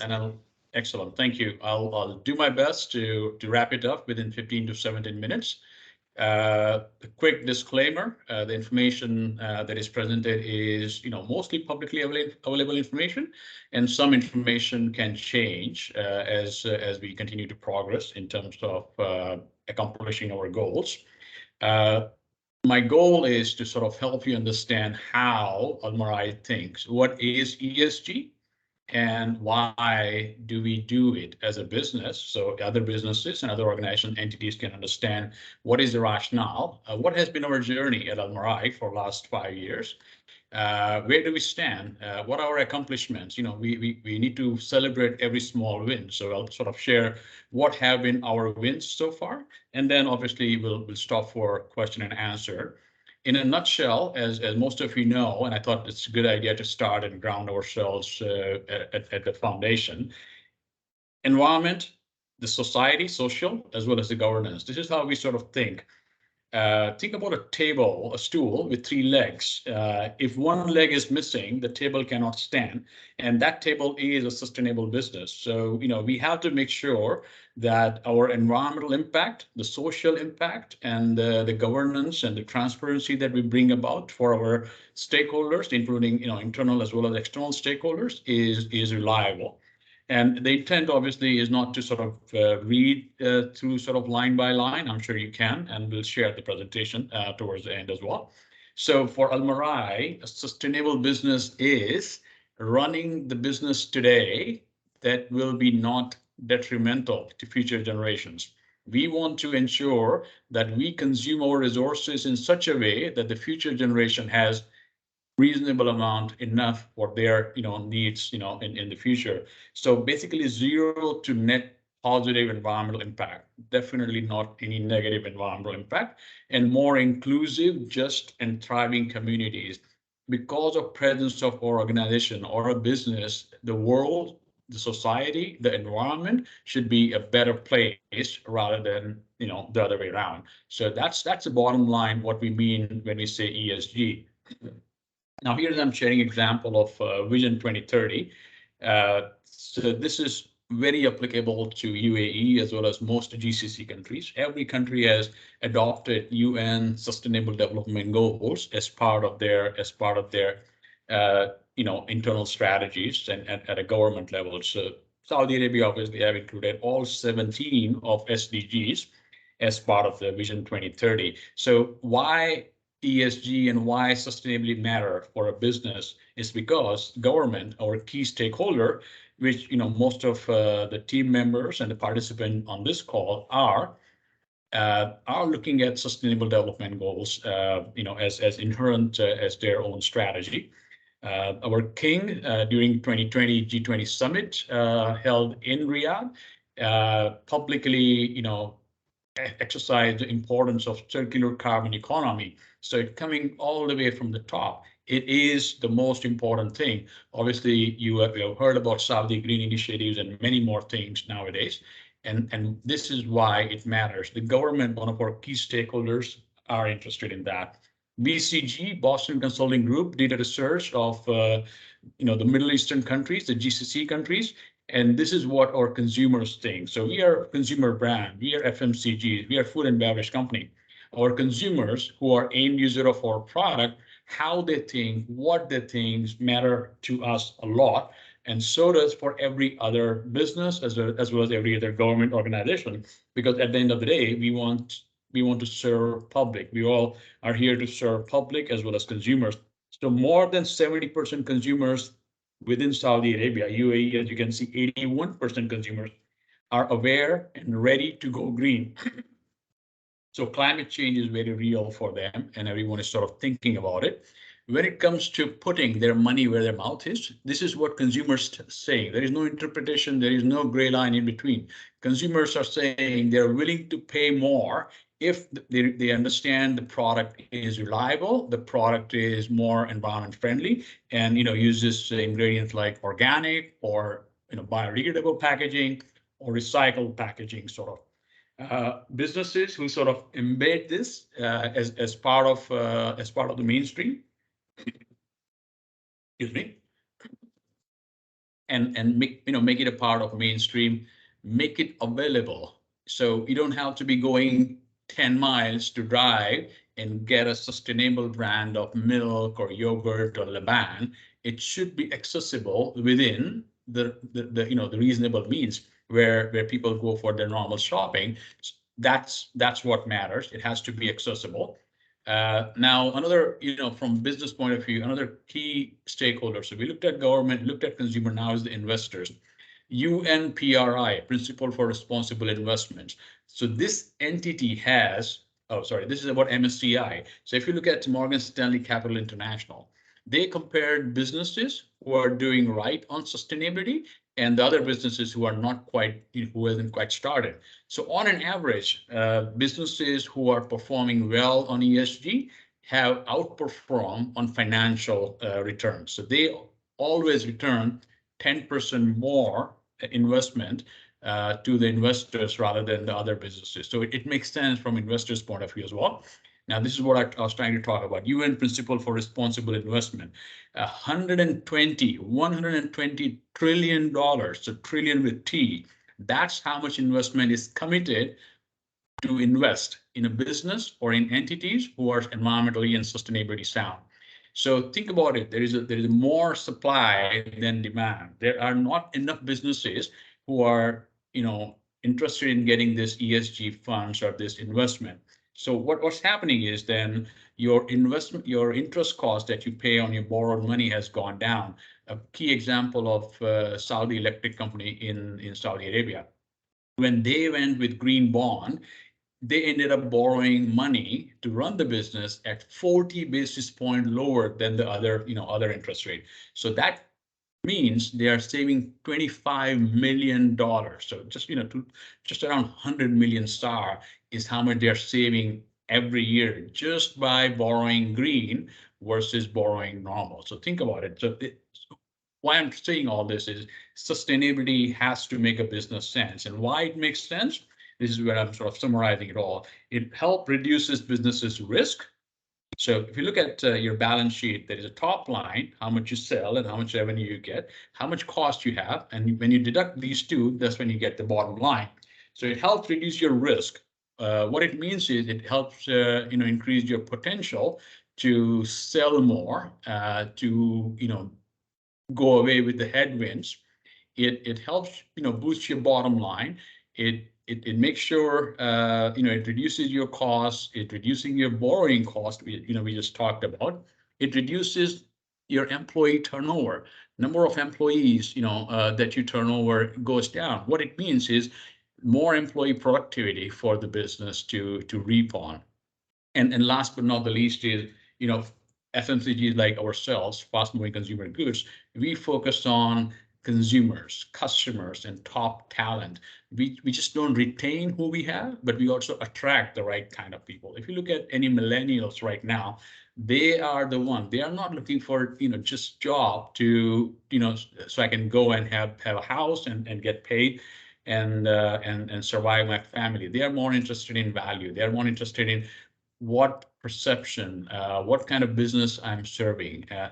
That's what helps sort of retain the top talent, and that also helps retain your consumers and customers. So when you sum it up all, best-in-class strategy is what we boast Almarai has. We are working to deliver 2025 targets. Our leadership, all the way to the board of director, chairman, CEO, all the executive leadership team is 100% engaged behind our 2025 strategy. And I'm just going to tell you what that strategy is. And the board is sort of accountable to deliver that. So in 27 is when we started the journey. My intent is not to sort of go through line by line, given the time. And 2018 is when we sort of published our first report. So think about it. It's not a long journey. If you look at the accomplishment that we have had, 29 is when we came out with our second report, as well as 5-year strategy, which is the 2025 strategy we'll talk about. We published our 5-year strategy in 2020, and 21 earlier this year is when we sort of ramped up everything. So this is the first time that we thought it's not a good idea for us to publish paper report, hundreds of them, and then sort of distribute it. So we went 100% virtual and digital. So, very interactive report. You go to, sustainability.almarai.com. That's when you get to know what exactly our strategy is, what have we accomplished, what are we striving to accomplish, and what are the small steps that we are taking. What are some of our internal goals as well? We talk about how does our report or performance compare to some of our GRI sort of criteria that we subscribe to. And we just did not stop there. We have a joint venture with PepsiCo and in Egypt and Jordan called Beatty and Tiba. They have developed their own strategy, and they are working on publishing their annual reports as well. So that's what the journey has been.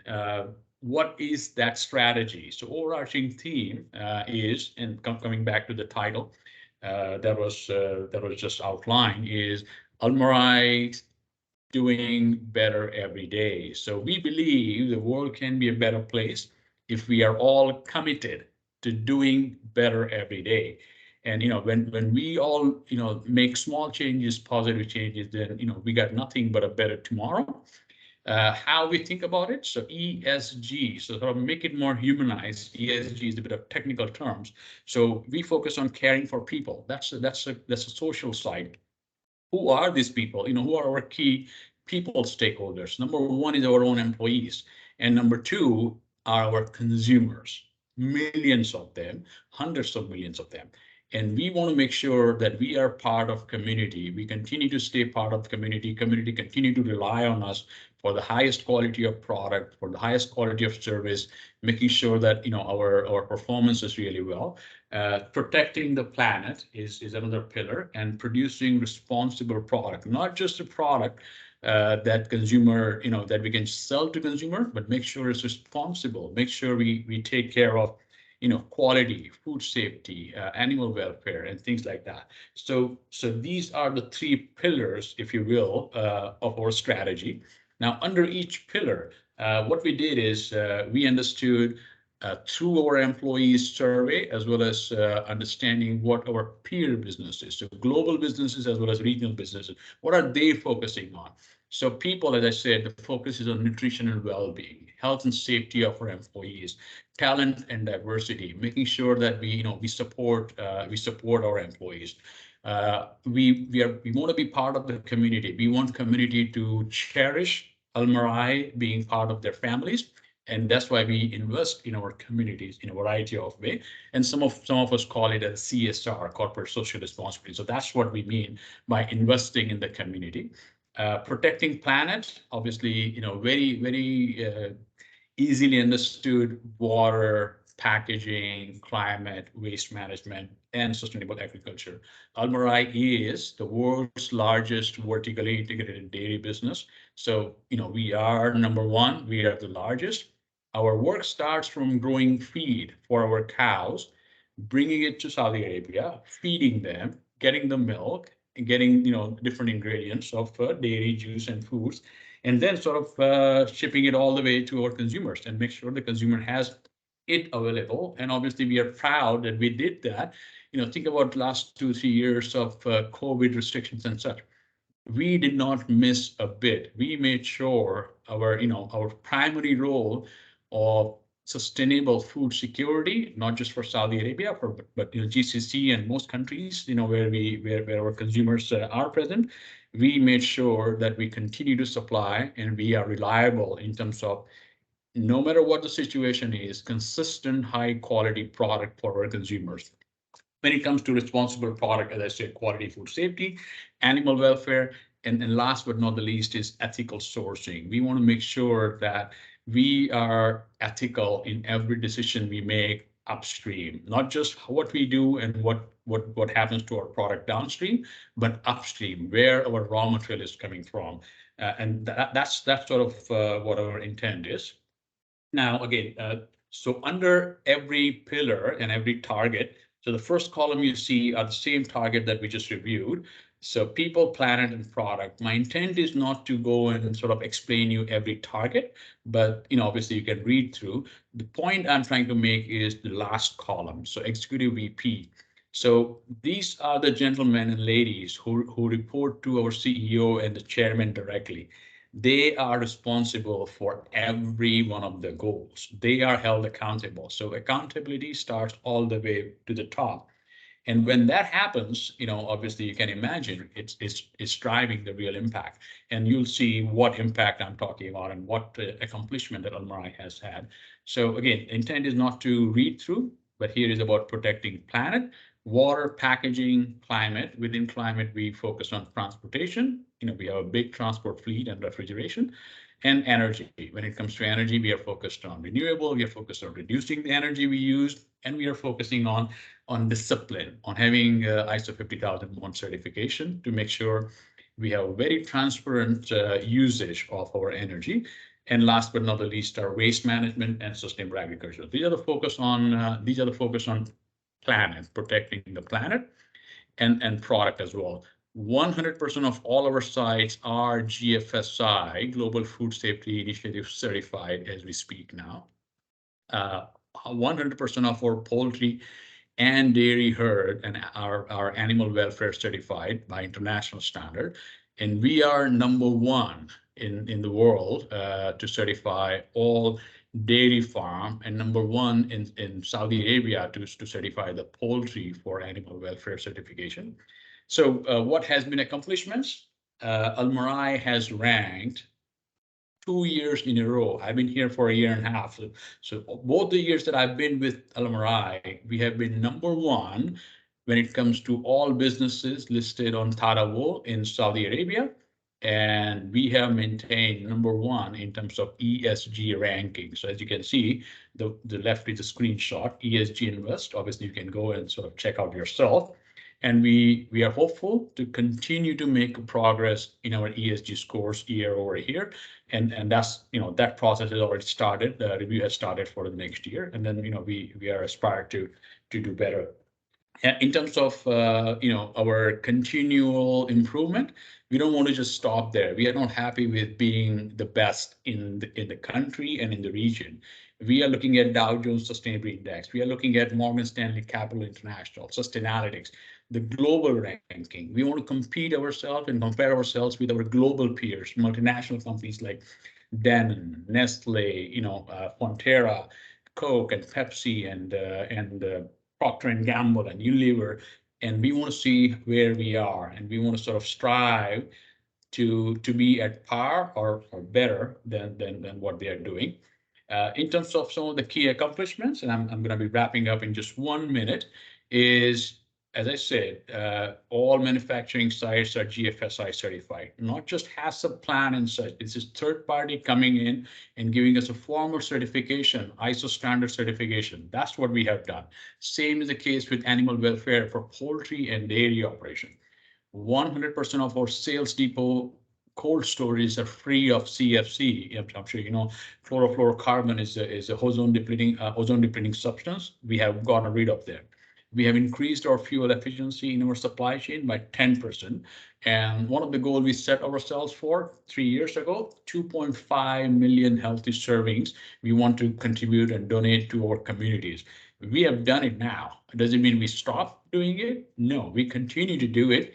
And most likely we'll go beyond, much more beyond what our goal has been.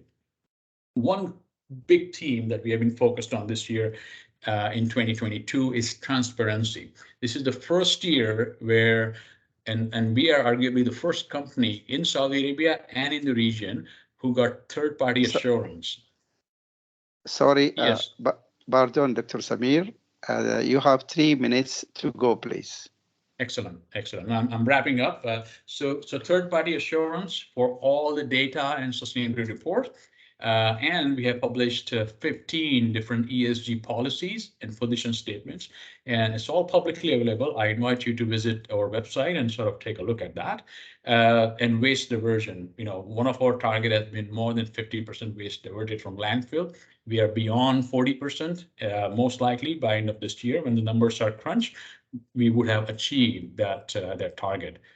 And that's it. I'm gonna give you the rest, and I'm gonna turn on my camera and try to see if there is any question I can answer.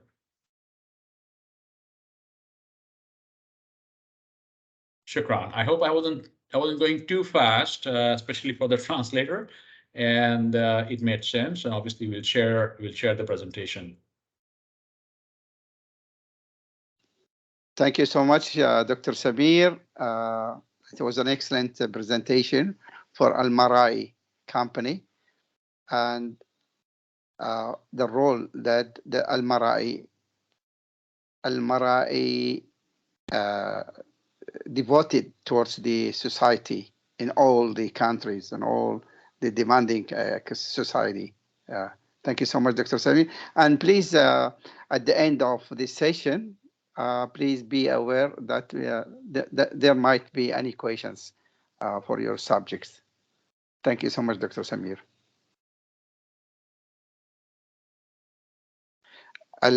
الورقة الثانية اللي تالية بعد ورقة الدكتور سمير راح تكون للدكتور عمرو نادر. الحقيقة ودي أتوقف دقيقة هنا.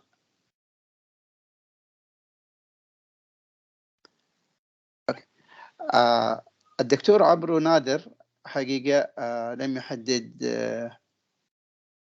المنطقة اللي هو منها، لكن عنوان الورقة اللي راح يقدمها المسؤولية المستدامة والاقتصاد الأخضر. طبعا الدكتور عمرو نادر هو الرئيس التنفيذي لشركة E3 and Co. Is that right, Dr. عمرو? and Co. Cubed and Co. EQ and Co. Cubed and Co. A to the power of 3. Yeah, because in Arabic it's not quite, yeah, I can understand. Clear, yeah. Okay, our next speaker for this forum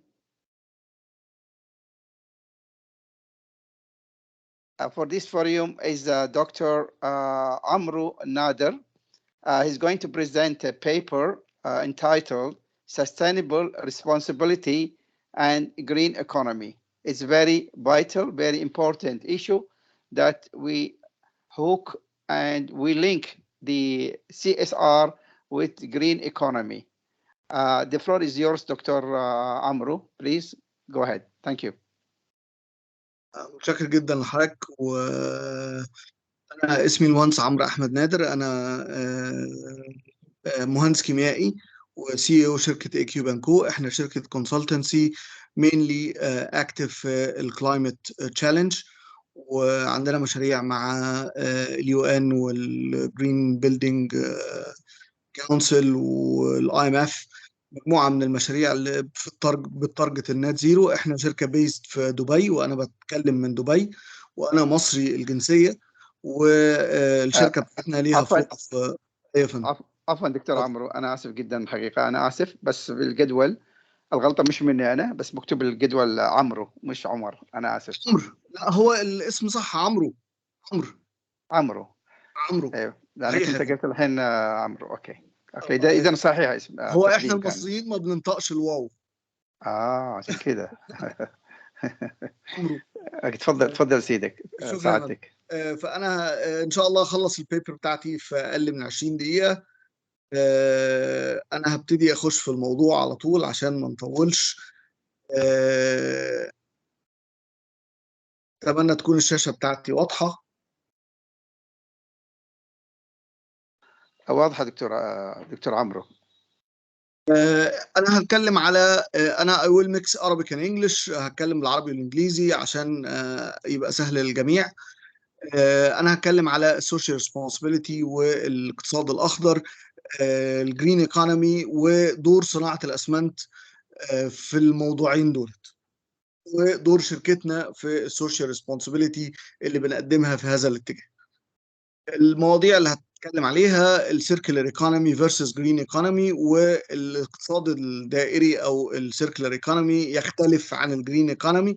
الجرين ايكونومي هو الاشمل، والسيركلر ايكونومي جزء منه. وهنتقل بعد كده لدور صناعة الاسمنت في الموضوع ده، وبعدين الاي اس جي as a net zero tool، وازاي نقدر نستعمل الاي اس جي لتوجيه الاقتصاد الاخضر وبالتالي الوصول للنت زيرو.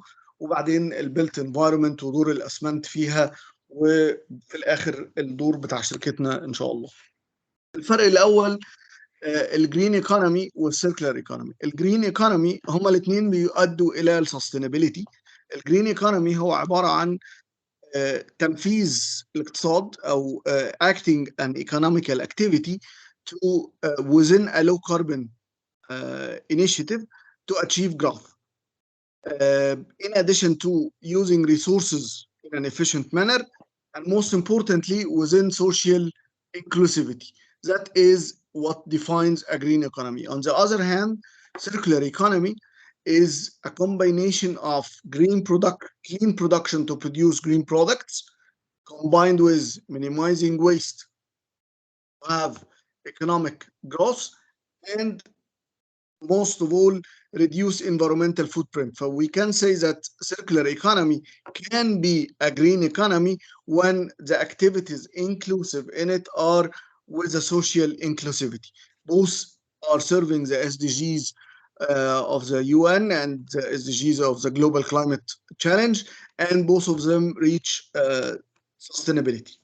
To make it simple in 3 points, the main difference, what can make a circular economy a green economy. First is we need to understand that a circular economy is different from a green economy, and some sustainability measures, which is quite surprising, might not qualify as circular at all. Second one is circular economy can become green if it includes social inclusion. Last but not least, the best example that can bring circular economy into a green economy is the green built environment circularity.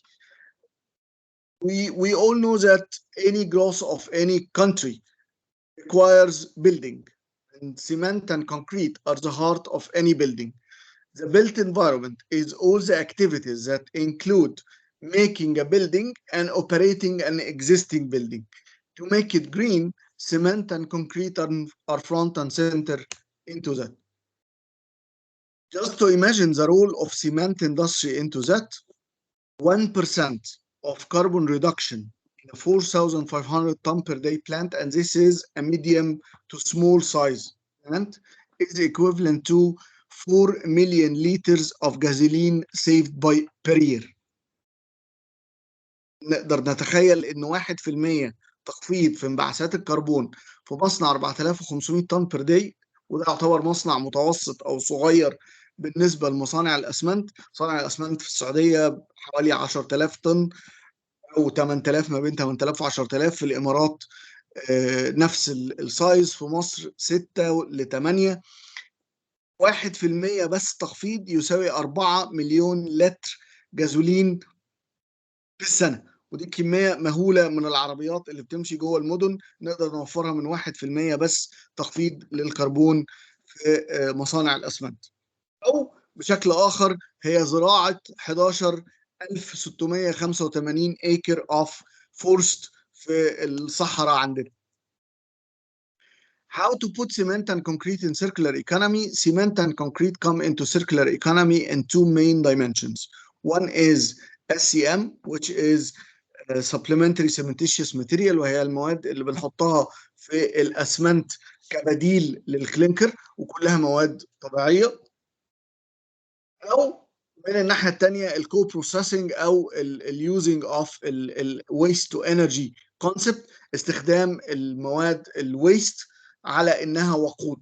والوقود البديل ده بيوفر كميه كبيره جدا طبعا من الانرجي، كما انه بيوفر استخدام البترول وبيحسن اقتصادات الدول اللي بتستعمل الالترناتيف فيولز. والتو دايمنشن دولت SCM وكو بروسيسنج are a win-win solution. يعني what is a win-win-win solution? It's a win to the industry لانه it's a cheaper material that replaces expensive material، فهي فيها cost saving و added value للصناعة نفسها. وانتو the environment we reduce the waste going to the environment, we use better waste from the environment, we decrease the waste footprint of the environment within a city or a country in a clean and safe manner. At the end it's a win to society. ففي sustainable في social inclusion في الابروتش دوت، لانها بتحسن on a long term and sustainable waste management solution for almost all types of waste في المدن والدول اللي بتعمل فيها كده. وبالتالي النشاط بتاع صناعة الأسمنت في السيركلر ايكونومي is a green economy activity as well.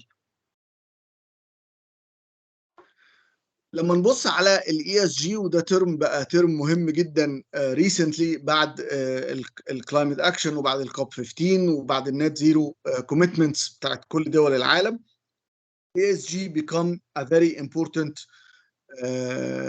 aspect of our life. If we looked at how can we defend or attack or tackle a climate challenge, we need to have a net zero goal. To achieve that, usually the discussion is around investment barriers. One of the main tools to make the investment available, as was being said in the earlier presentation, is having an ESG. Companies with ESG get green money cheaper than normal money. They get loans with better rules. They get money easier. There are more investors day by day are more interested into green investments rather than normal investments. Thus, ESG will drive green economy, resulting in a climate challenge move. If we talked about the S in ESG, the main problem, discuss the S in ESG, which is the social aspect of ESG, is measuring ESG. The S in ESG. Usually, the problem with banks is to give a baseline, to give a number that a company can use to represent its green initiatives.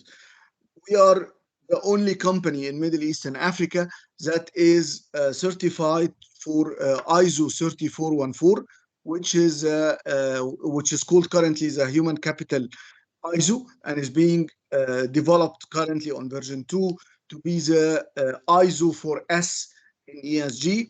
It's a measuring tool that represents all the activities of the S in numeric and monetary values that banks and investors can deal with clearly, transparently, in a measured, accurate manner. Thus, ESG enables and promotes green investments and accelerates the race to net zero. Coming from that, as we have said, that cement and concrete can play a good role in circular economy through using SCMs and alternative fuels. This comes to the use of cement and concrete, which is the green belt environment. The green belt environment is three main aspects: the green building material, the green building sites, and the green building systems. As A-Cube and Co, we are active in the green building material part. In the last COP, Dr. Mahmoud Muhyiddin, who is a UN climate change high-level champion for Egypt and for the next COP in UAE, co-chairing with UAE champion, has said, and I quote, "The built environment is a critical sector to achieve the needed transition to resilience and zero emissions future. Buildings are responsible for almost 40% of global energy-related carbon emissions and 50% of all extracted materials." So it has a major impact on the direction the world's going on. It has a major impact on any country that wants to achieve its net zero commitments.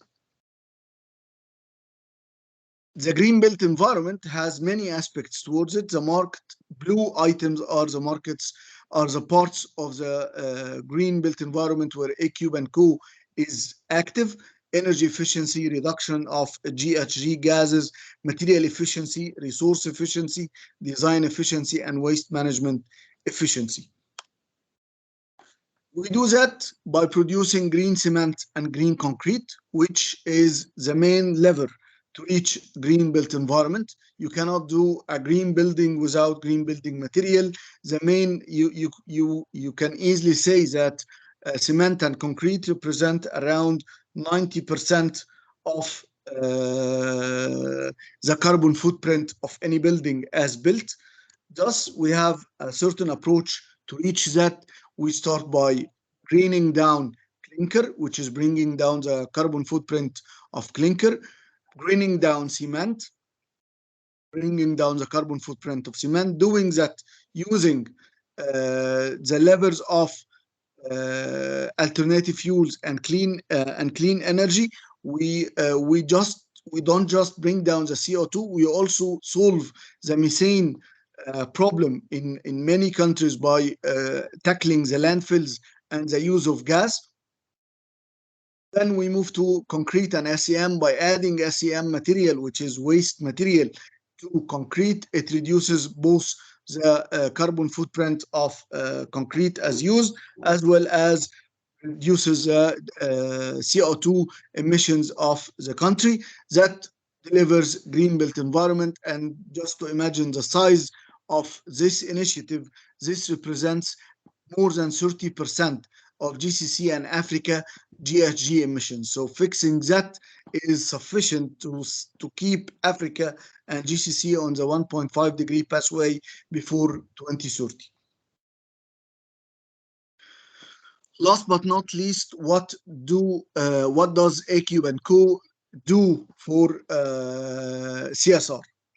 We have three main dimensions that we work CSR in, which is a green built environment strategy, the road to green construction, the clinker and cement and concrete, the 5C decarbonization within the cement sector, and last, a circular economy and clean energy.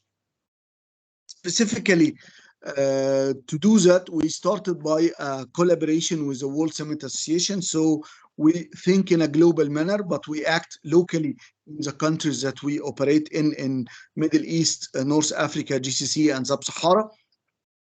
The main target is to join forces towards a unified decarbonization roadmap. We have achieved that in around 17 countries in Africa so far. The value addition from what we do from a CSR perspective are the items marked in green. Develop knowledge and technology core. We carry out a lot of sessions, seminars, events that are targeting the awareness of the sector, the dissipation of the true and right message and number to the sectors that we act with, and supporting those sectors to find the ideas to bring down the GHG emissions through levers that are both circular and green.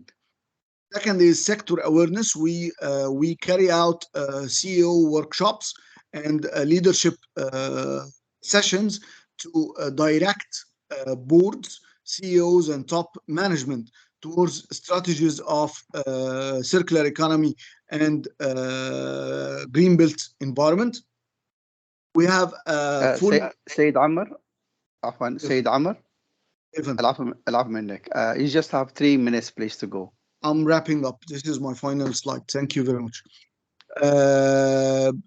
Establish carbon footprint. We have developed an in-house tool that is available for the building sector to calculate the CO2 and to provide scenarios for solutions that are cost beneficial to the sector. Last, we have a road to COP28 strategy, which is part of it is a communication strategy, pathway to COP, where we carry out many series of events and we issue a lot of white papers that are all free and public available to increase the awareness, to support the directions, and to identify strategies for green and circular economy. Finally, we have the cement sector energy efficiency advisory, where we supported many countries, some of them are GCC, to define strategies to decrease the use of energy, thus keeping the rich oil unused for burning in industry and using it as an added value for the GDP, in addition to reducing the emissions of the country from CO2 and methane, and thus achieving their zero emission targets. Thank you very much, and I hope ان انا ما كنتش طولت. Excellent, Mr. Amr. Excellent. Thank you so much. You have sorted out valuable knowledge and information about the green economy and how it's related to the cement industry. And this is very important in our building, a new building or our accommodations, And this is what they call it, the smart community, smart building, and as well the green building. So thank you so much for shedding the light on this important correlation between cement and the green economy. شكرا دكتور عمر على هذا الإيضاح الكبير الحقيقة الذي وضحته بالنسبة للعلاقة المستدامة بين الاقتصاد الأخضر والصناعات طبعا الإسمنتية، والآن التوجه العالمي نحو بناء المدن المستدامة والمدن طبعا الصديقة للبيئة. شكرا دكتور عمر. ودي أنوه لجميع المحاضرين الذي حاضروا قبل والذي سيحاضروا فيما بعد، الرجاء حسب ما بلغنا من اللجنة المنظمة إرسال 3 توصيات عبر الإيميل إلى مركز بيئة المدن العربية. Please, I've been informed by the committee that it's recommended that every speaker, those who have already finished their papers or the coming ones, the coming speakers, please send 3 recommendations by email to the Arab Center, to the organizing committee, if you don't mind. If you have 3, of course. If not, you have 2. It's okay. Doesn't matter.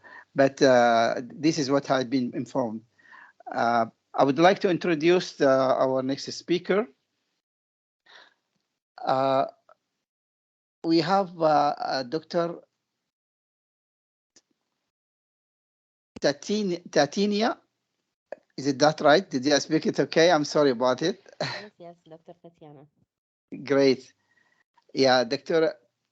Tatiana. Let me see.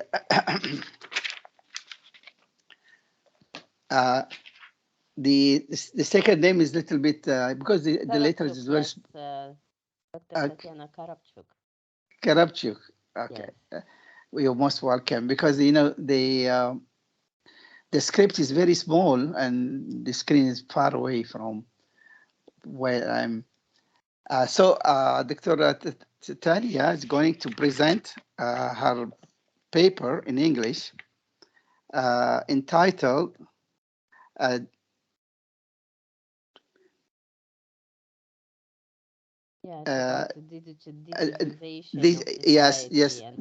digitization of the society. Yeah, sorry about that. Digitization of the society and happiness sustainability. And now it's very attractive, title. It's very important and attractive. I'm going to say it in Arabic. دكتورة تاتانيا حقيقة راح تقدم ورقة عمل هو التقدم أو التحول الرقمي في المجتمع والسعادة المستدامة دكتورة تاتانيا, please, you have 20 minutes. Okay, Dr. Titania is from UAE University. She's an associate professor. Of course, this title is of importance, due to which will shed a light on the usage of new technologies that brings changes in research highlights. You have 20 minutes. I'm going to inform you before the end of these 20 minutes by 3 minutes that you are almost close to the end. Please, the floor is yours. You are most welcome, Dr. Titania. Please go ahead. Yeah, thank you so much. I will try to be brief and clear. Yes, the topic is very important because digitization, new technology is all over the world right now. So entering our life and definitely has an impact. So before, usually researchers, both in academia and in other organizations that deal with sustainability and happiness, looked on different aspects of what makes people happy. So especially if we talk about happiness reports, world happiness reports, so we will see that they pay a lot of attention to overall economic sustainability and development, and less was paid attention to the digitization of society. So recent report on happiness actually pays a lot of attention on this situation, how social media, how internet usage affect happiness through the sustainability. I hear some noise. Somebody's opening the microphone.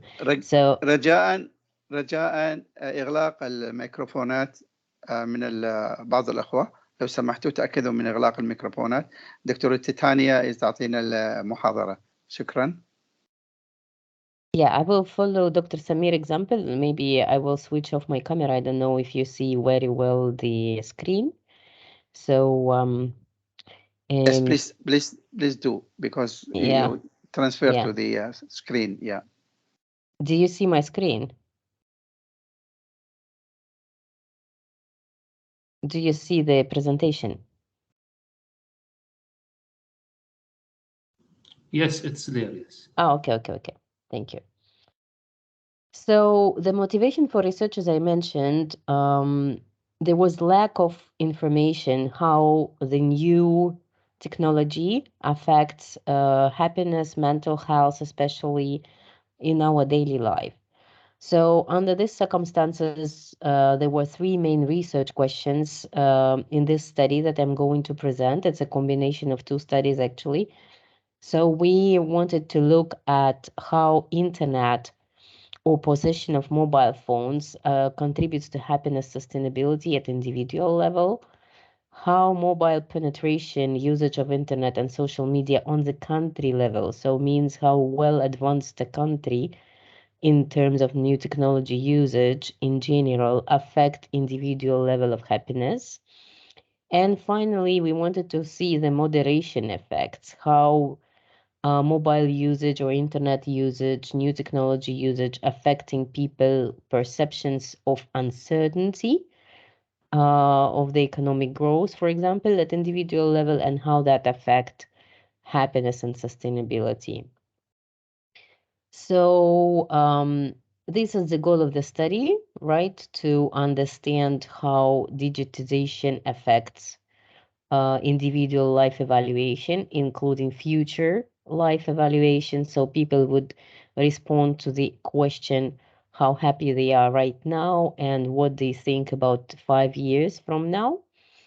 And that's why we are determining the linkages between the access to the internet and perceptions of uncertainty and instability on the one hand, and moderation effect of all these to happiness on the other hand.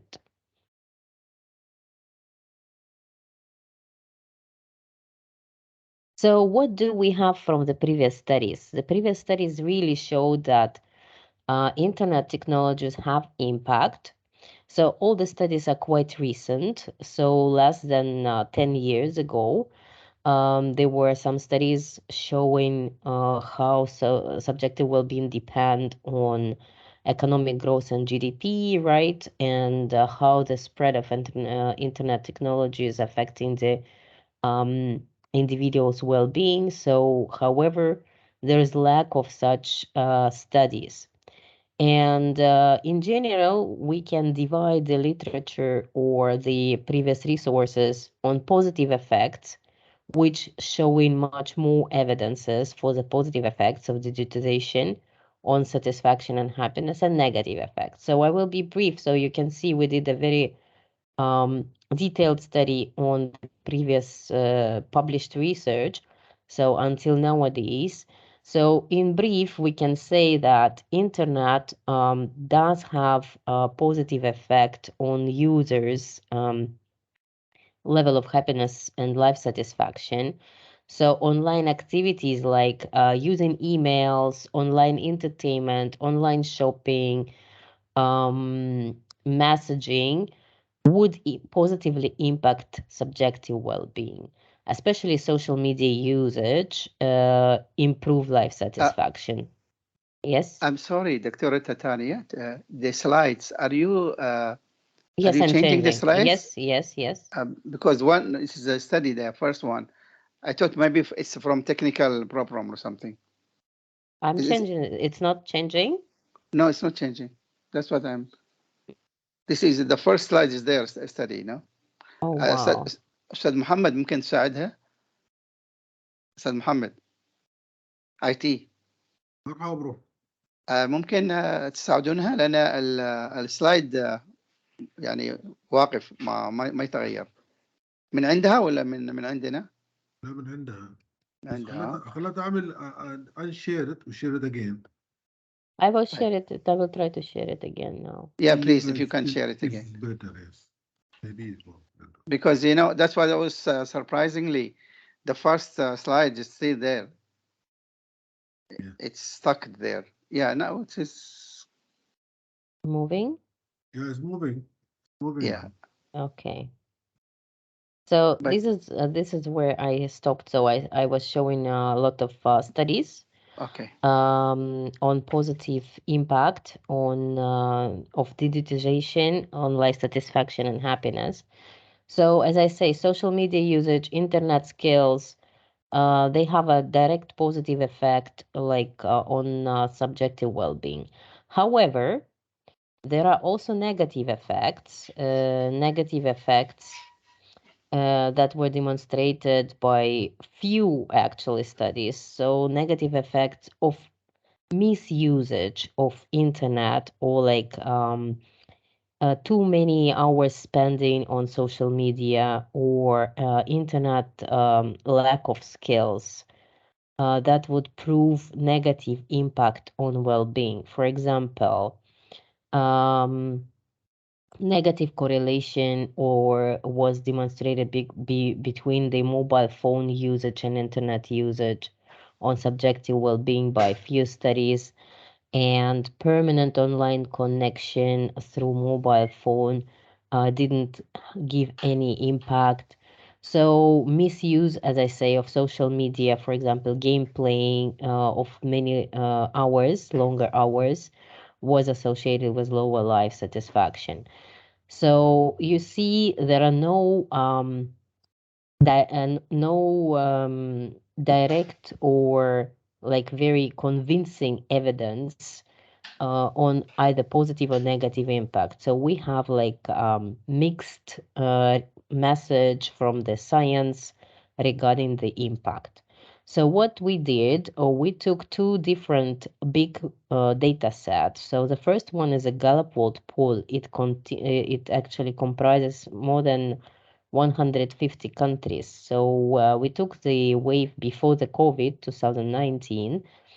The sample size is nationally representative for each country, and it comes from 1,000 to 3,000 people in each country. So imagine it's like more than 100,000 respondents in one file. So it's a big data, allowing us to identify individual impacts and also take into account country level determinants. That's what we wanted to look at, how much countries using internet technologies on the country level, how that will affect individual level of happiness. And we also used for some explanations the world value survey data, which contains less number of countries, 46, but still very reliable and also representative samples for each country. So this is our conceptual framework. So we wanted to test how perceived uncertainty and instability would affect the life satisfaction or happiness. So people were asked two questions. So imagine the ladder from 1 to 10, best possible life for you. So, and place yourself there. And imagine the same ladder in 5 years from now. So this is the main outcome variable. And we tested how much they use internet technology on internet level, so internet access and mobile phones, and how perception of uncertainty affect this dependent variable of happiness and well-being.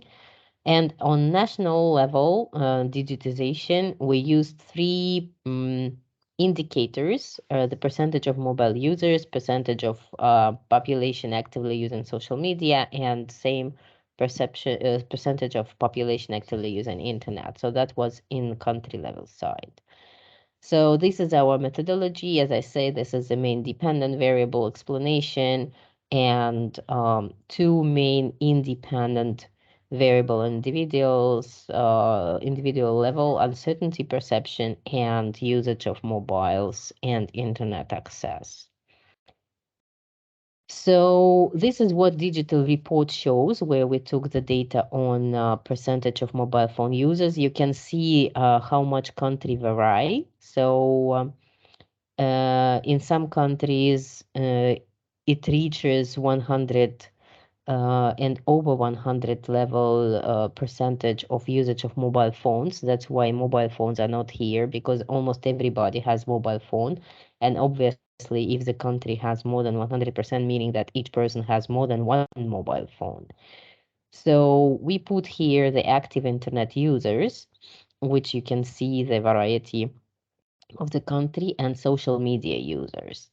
So in most developed countries with better access to the internet, social media usage is more popular. So here is a map of life satisfaction. So what we are trying to say, we are trying to look how much countries vary for life satisfaction and how that correlate with the digitization of the societies. So you can see that it is quite diverse. So the darker color means the happier country. The lighter color means less happier country. So we use this world value survey data for recent wave to produce this map. So also from the World Value Survey data, we understand that people start using social media more for obtaining different news. So if we compare to like 20 years ago when people mostly were using TV news or talk to the friends on newspapers, right now social media and internet usage becoming more and more popular for obtaining the news. And I will be briefly guiding you through the main findings. So I'm not presenting here the complicated tables for the multi-level analysis and the econometric tables of regressions. So I'm just pointing out the main outcomes. So what did we receive? So we received from Gallup World Poll from 156 countries. There is a consistent, stable, significant, positive association between life satisfaction and individual internet access. So the more people are using the internet, that makes them happy. Perception of uncertainty indeed predict life evaluation. So if people project themselves, there will be some kind of uncertainty for them this year. They score less in the happiness ladder. So percentage of internet users across the country at the country level also does contribute to the life satisfaction.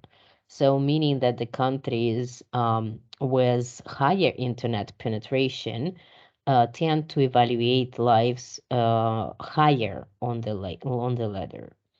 So what about the uncertainty and life satisfaction with internet connection? So internet connection does have impact on perception of current labor market instability. So, but it is decreasing it. So more people are using the internet, more opportunities they find for themselves in the labor market, for example, when they speak about instability.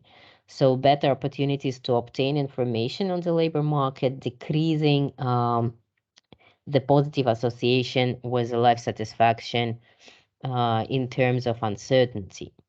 So those people who have, yeah, I'm finishing. No, it's only 3 minutes. So you have yes, more, please. yes. Thank you.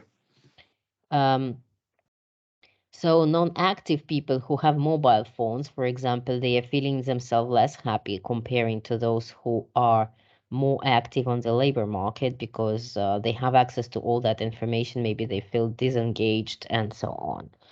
So in countries with higher percentages of internet usage, the positive association between individual internet access and life satisfaction sparkles. So meaning that in the countries with higher level of usage of internet technologies, new technologies, social media, internet, the people who are using that more in their lives tend to score higher in the subjective well-being. So, however, for example, mobile phones usage has a negative impact. And one of the explanations that we suggest may be because people start being connected 24 hours to their work, and that erases the boundaries between work and family life. So that's why they might feel less happier. So on that regard. So now regarding the happiness sustainability, I will show the last slide. So why we need to talk about the sustainable happiness development in terms of digitization. So this slide shows that we need to take into account people opinion and perception, how internet technology can invade their lives. So for example, in World Value Survey, they have this question. So if they are supporting or not supporting, for example, the government to collect information about everyone without their knowledge, or keep people under video in public places, or monitor all the emails and internet.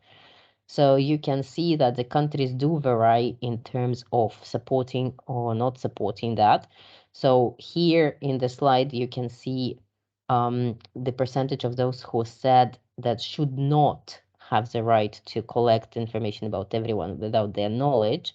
So we are talking about the privacy and complete monitor of all the emails and internet and public places videos. So actually, to keep people on the video in the public places find less rejection or more support. But regarding the monitoring of all emails and internet or collecting all the possible information without informing the people, that might face an issue in the future in terms of sustainability of the happiness. So thank you very much for your attention.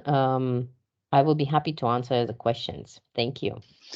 Thank you so much, Dr. Titania from UAE University for such an excellent presentation, shedding the light and exploring the recent technology in digitization and also the future for such a usage of such a recent technology. And also, she gave examples on research that they have done and how it all is impacting the society and approaching, the happiness of the individuals and the community. Thank you so much, Dr. Titania, for an excellent job. Please stay aside, in case if we have any questions at the end of the session of this forum. الحين راح ننتقل إلى المحاضر الثاني.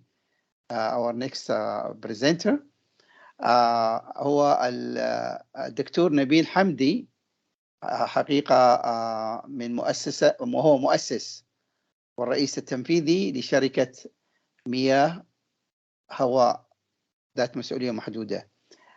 دكتور حقيقة نبيل حمدي راح يتحدث عن المسؤولية المستدامة وحماية الموارد الطبيعية. حقيقة موضوع في غاية الأهمية لتعزيز الأمن الغذائي عن طريق جمع مصادر جديد جديدة في مزارع مائية صغيرة موزعة للحفاظ على الاستدامة. ينقلنا إلى النفايات الزجاجية البلاستيكية وبيتحدث عن عديد من هذه المحاور. فلنستمع بكل انصات للدكتور حميد. لو تسمح لي دكتور بتحدث بالانجليزي. طبعا our next speaker is Dr. Nabil Hamdi, who is going to present entitled Sustainable Responsibility and Natural Resources Protection. Dr. Nabil, please, we are eager to hear your interested presentation. The floor is yours. شكرا جزيلا. السلام عليكم. شكرا دكتور علي. عفوا سيدي. When I start the presentation, I'm going to disconnect the video so we can have probably better transmission. Okay, and I'll turn it on at the end. So basically, I'm Nabil Hamdi. I grew up I was born in Lebanon, grew up in the States, and the later years I've been in the GCC for the last 15 years. I lived in Dubai, Abu Dhabi, and Saudi Arabia. My background is actually manufacturing. I built factories for Pepsi and Mars Chocolate and other companies around the world. Right now, I'm a founder of Hawa Water. Hawa means air, right, in Arabic. And we'll get to hear more about Hawa Water towards the end of the presentation. Okay. Let's see.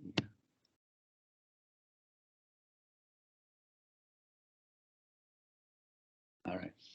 So basically, before we go into the subject, I wanted to go over the content a bit, and I wanted to define what are the natural resources that we are talking about, who and how we're going to protect our resources, where is the water on Earth, how do we capture humidity or water in air, and then talk a bit about plastic pollution, and then really the most important thing is we all talk about things, but what are we doing about it actually? And then we get into the conclusion. The first is I'm sure a lot of you know this. I tried to highlight some of the activities, some of the natural resources that we have we care about. especially in this region. Rivers, these are all natural resources, right? Air, oceans, beaches, sand. Many people don't talk about sand, but it's actually becoming a rare and natural resource, is disappearing more than we think. Oil wells, and the objective is to keep that oil in the ground as long as possible. Fish and reefs. Reefs is very important. As we grew up, I lived in Jeddah, and I know the reefs are very important to the Red Sea. Trees are great for the environment, to regulate environment, CO2 and emissions. Rocks, many people don't think of rocks as natural resources, but actually they are extremely important resources. Animals, ants, sunlight. Sunlight is a great natural resource. It brings us energy on a daily basis. That's where the energy, that's where the carbs come from. Soil, minerals, water, and water wells. Who protects our resources? And really, there are three major groups that are supposed to protect our resources: ourselves as individuals, as corporations, and as government entities. So I'm going to talk about each one of those individually. What are the individual responsibilities? Starting from me, it starts at home. The objective is to waste less. A lot of people talk about freezing, putting things in a can, measuring food, so we don't have to make all that amount and then we end up somewhere else. Also, a lot of discussion about reusing containers, glass containers, refill them and reuse them in some other places. Use less plastic bags, and then we have seen that right now in UAE, where a lot of grocery stores are actually banning plastic bags, which is a great step in the right direction. Reduce single-use bottles, which in my mind, and as we're going to see towards the end, is one of the major contributors for pollution around the world. And also another personal responsibility is also switch off. It goes without saying. It's very simple, but it's important. Switch off your car, we don't need it.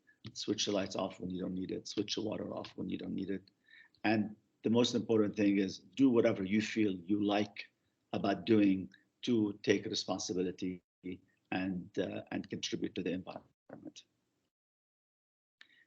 Corporate responsibility. This is where I really feel that a lot of things that need to be done, and I think it could be missing. Yes, each company is doing something for themselves, and especially I'm talking about the big corporations. A lot of them talk about CSR programs, but they're really, I think some of the programs are not as meaty as they could be. One great initiative here is taking place is what we call Dubai Can't program, and that's driven by one of the sheikhs in Dubai. Corporate responsibility, they need to push reusing containers, continually filling containers and find somebody else somewhere else to take care of it. It needs to be resolved. One key thing I feel strong about is these big corporations should really feel, and they should start sponsoring new startups. New companies is the blood of the society. It's the blood of the economy. Saudi Arabia, here in UAE, because I live in UAE, right? If there are no startups, there would be no future. We all agree to this. So some of these corporations, they need to start sponsoring instead of looking at the startups as competition.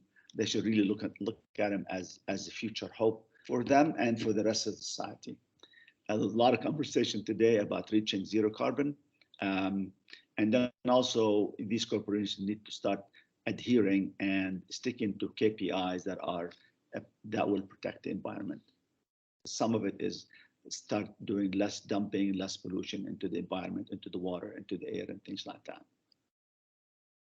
Government responsibilities, I'll talk a lot about that, is basically add more regulations.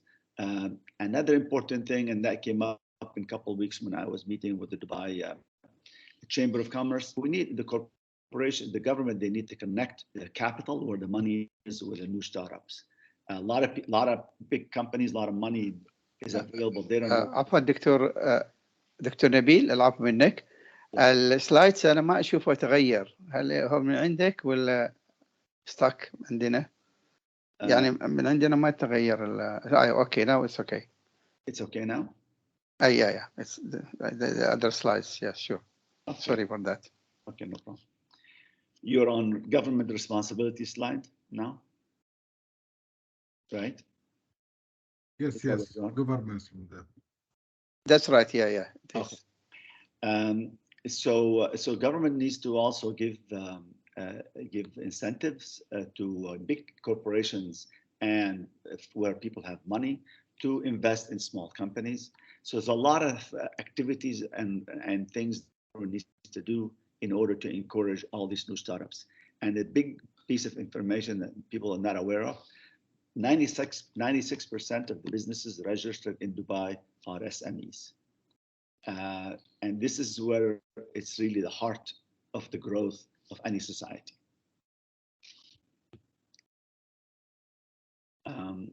It's a change now. Okay. So basically, now we saw the big picture around what is all the natural resources. What I wanted to focus on today, a couple things, because we can spend millions of hours tackling all the other issues. I want to talk a bit about water and plastic pollution. Now, plastic pollution is not a natural resource, but it contributes to destroying most of the natural resources in the area. As you see in the picture, this is what we call a plastic ocean. It's sitting somewhere, one of Fiji Islands, next to Fiji Islands. Wow, that's so much. Amazing. That's amazing. Yes, yes. So where's all the water on earth? Of course, we all know القرآن وجعلنا من الماء كل شيء حي أفلا يؤمنون. And كل شيء حي is كل شيء, everything alive is actually from water. So as we know, 70% of earth is covered by water, 2.5% is fresh water. From that fresh water, almost 70% is frozen. But I highlighted the permanently frozen. That permanently is actually changing because of the global warming. That 70% is becoming less and less as we speak. Okay. A piece of fact that many people don't know, that water that we have on Earth has been the same amount of water since before dinosaurs. The amount of water has not changed and will not change on Earth. There's no water coming in from somewhere else. That water is still the same. It just moved from one place to another. So as we know, water cannot be created nor destroyed. And another thing, as we said, وَجَعَلْنَا مِنَ الْمَاءِ كُلَّ شَيْءٍ حَيٍّ, inside the rocks, الحجر is a live thing, because rocks, there's about 10% of water fused inside of stones throughout the earth. So people say there may be 5 times more water in the rocks and in the earth than in the oceans. And I wanted, as I said, where's the water on earth? A lot of it above, which is now, this is not including rocks, right? The oceans has about 96%. And we go to the fresh water. Fresh water basically is in frozen and other places. And the surface water that we all use is about 1.2%, which is, we see that on top. Out of that one is lakes, rivers, ice, and everything else. And there's something called atmospheric water, which is a 3% of the fresh water that's available on Earth.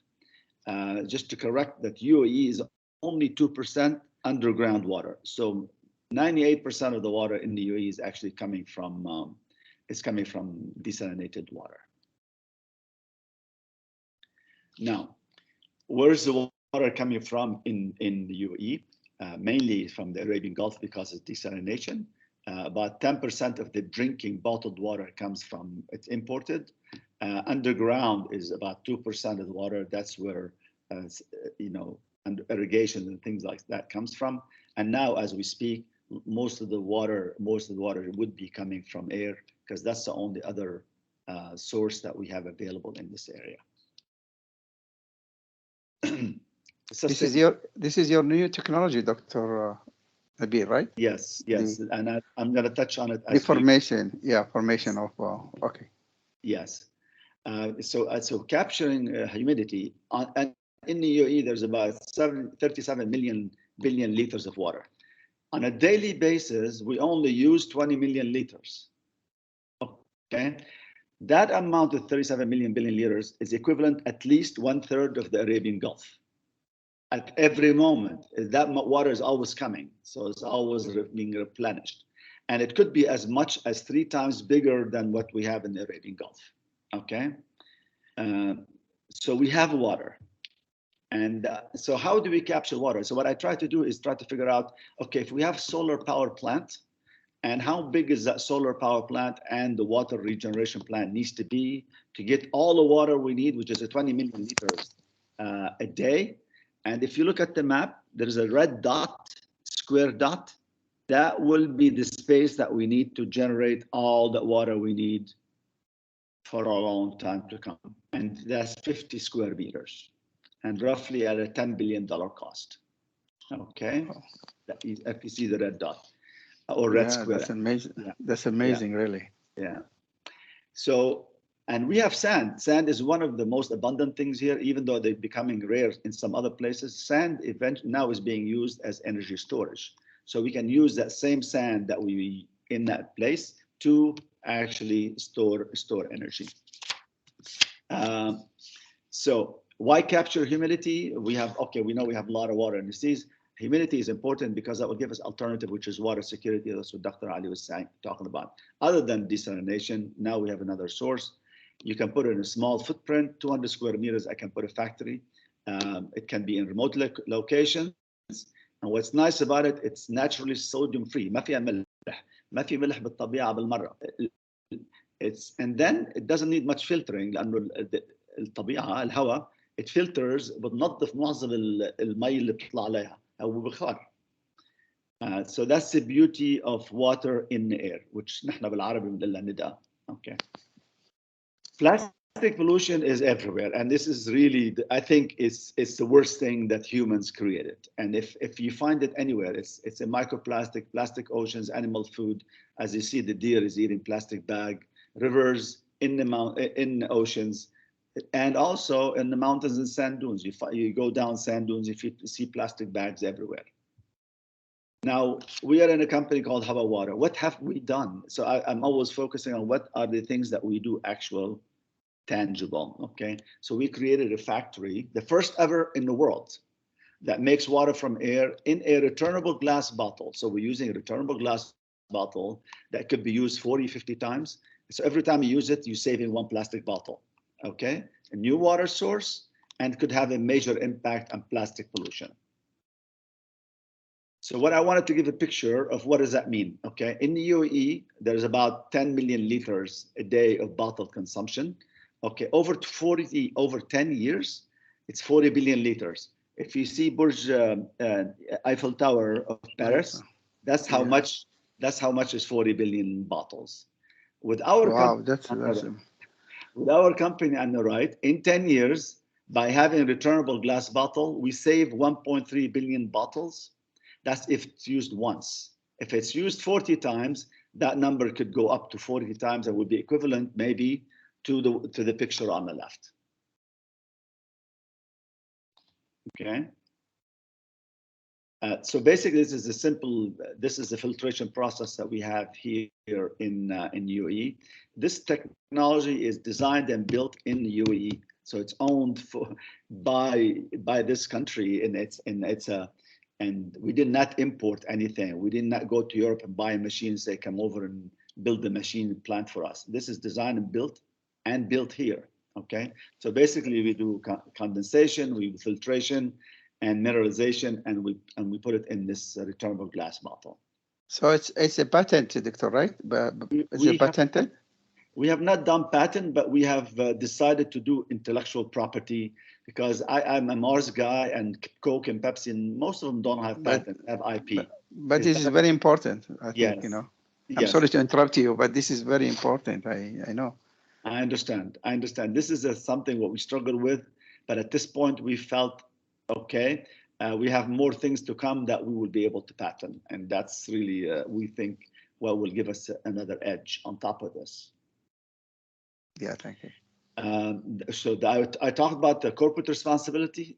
Now I'm talking about what did I do myself as Nabil Hamadi? What's my personal responsibility? In 2009, I was practicing. The voice is not clear, Dr. Nabil. Is it from the source? No, I think sometimes. I cannot hear you. Sometimes I guess the Wi-Fi does break up. How about now? Is it okay? Yeah, now it's okay. Okay. Yeah. So in 2009, I was running for a marathon. I see all these nails on the road. I start picking up the nails. Why? Because I'm saving the tires from puncturing. Yeah. Over a couple of years, I was able to save bottles full of nails, and that I was actually, if you look me up on the internet, I'm in Gulf News, I'm in the National and everywhere else. They featured me. And what's a nice story about this thing is, even this thing was done in 2009.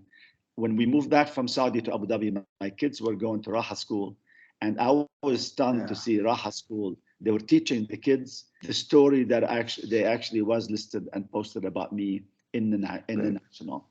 So it goes to tell you, if we do something as individual, eventually we will see the results somehow that we don't know how, you know.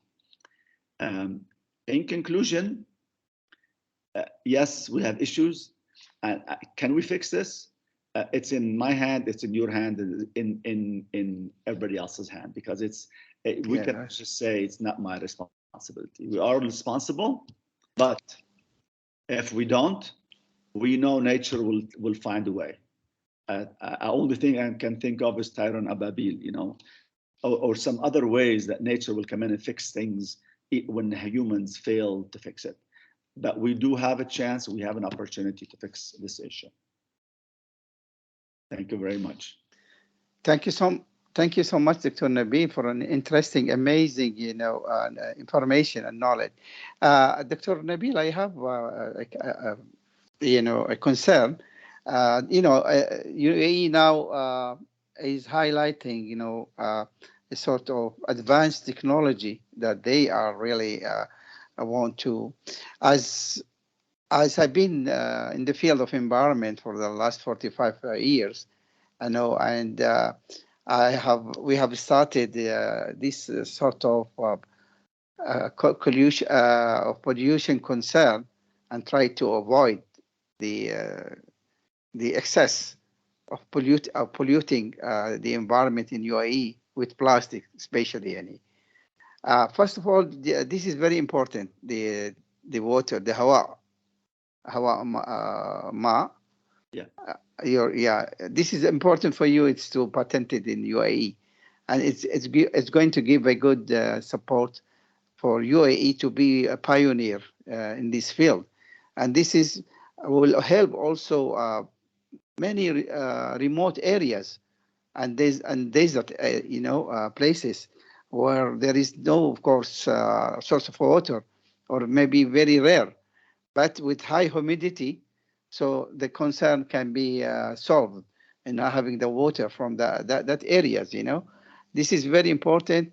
I can see it if it comes to the concern of the governmental bodies, especially the environmental agencies in Abu Dhabi, or the Ministry of Environment. I'm sure that you have this concern in your mind to approach them for such things, you know.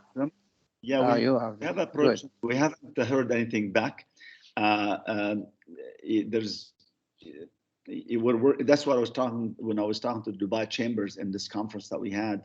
There's a disconnect somehow, but I agree with you. The patent will give us some more leverage.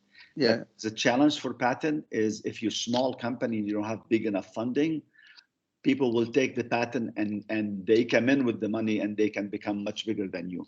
So we either have to get money pretty quick and pretty big, and then we can be no problem patenting, because now we have big funding and big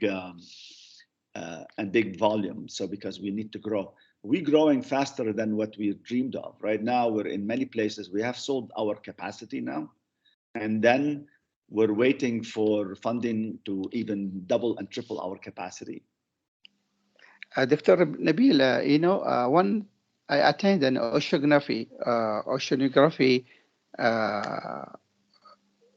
conference, you know, a conference in Abu Dhabi, and there was an exhibition, small exhibition there, and there was, you know, there was a company who present a sort of machine that absorb the water, the humidity, and you can drink it immediately.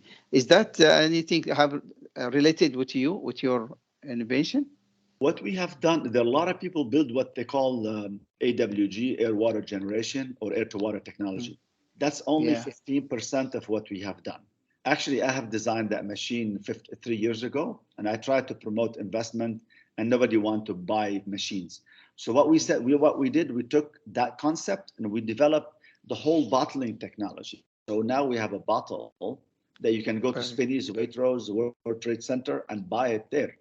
And people now understood the water by having a product in your hand. But to get to that level, you have to do HACCP, you have to do Emirates Quality Mark. Yeah, I think this is very important, Doctor. But I'm sorry, I don't want to take much of the time of the other presenters. But this is very important. I will get in touch with you on your personal contact number. Please. Thank you so much. Very exciting. As you have seen all our respective audience, what privilege we have in UAE, and especially in combating the plastic pollution, as well as the source of water, which is very rare, for everyone here in this region. Okay, we will move now to the next speaker. By the way, I would like to announce that the 7th speaker who is supposed to speak now, Dr. Bahatia, his presentation will move tomorrow. Will move until tomorrow's agenda. So we will skip Dr. Bahatia, the 7th presenter. And of course, we will go to the 8th presenter. We have here.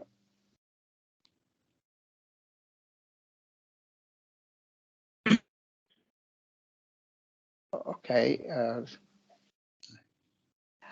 Our next speaker, or the 8th speaker, is Mr. Dr. Iftikhar. Dr. Iftikhar, he's going to present a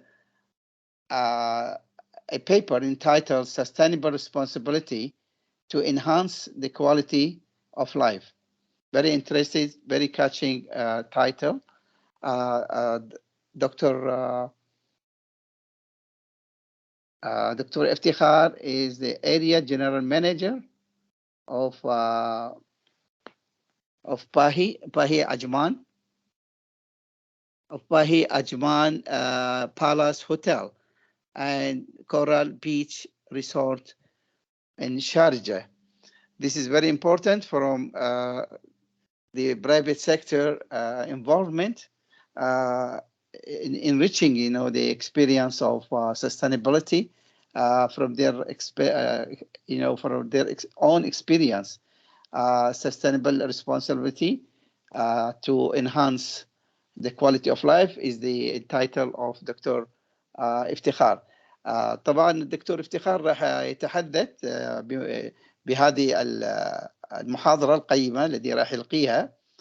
دكتور افتخار هو الاريا مدير عام في فندق عجمان، باهي عجمان بالاس، قصر عجمان، وكورال بيتش ريسورت في شارجة.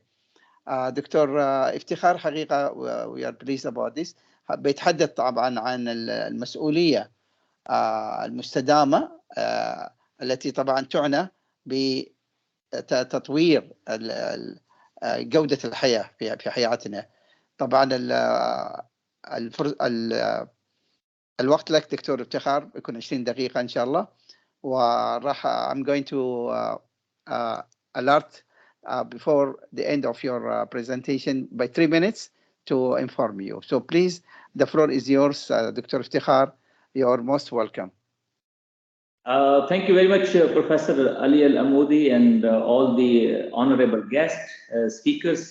Thank you very much for giving the opportunity to share our experiences, and it's a great platform to learn from very quality speakers. I'm enjoying actually and learning so many new things, new technologies, and this is a great opportunity.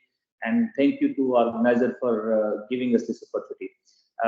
Can I get my presentation or I can share over here, Professor Ali? Yes, sure. Mr. Mohammed, please, will you prepare his presentation of Dr. Iftikhar? Mr. Our IT? Yeah. Give me a couple of minutes. Please.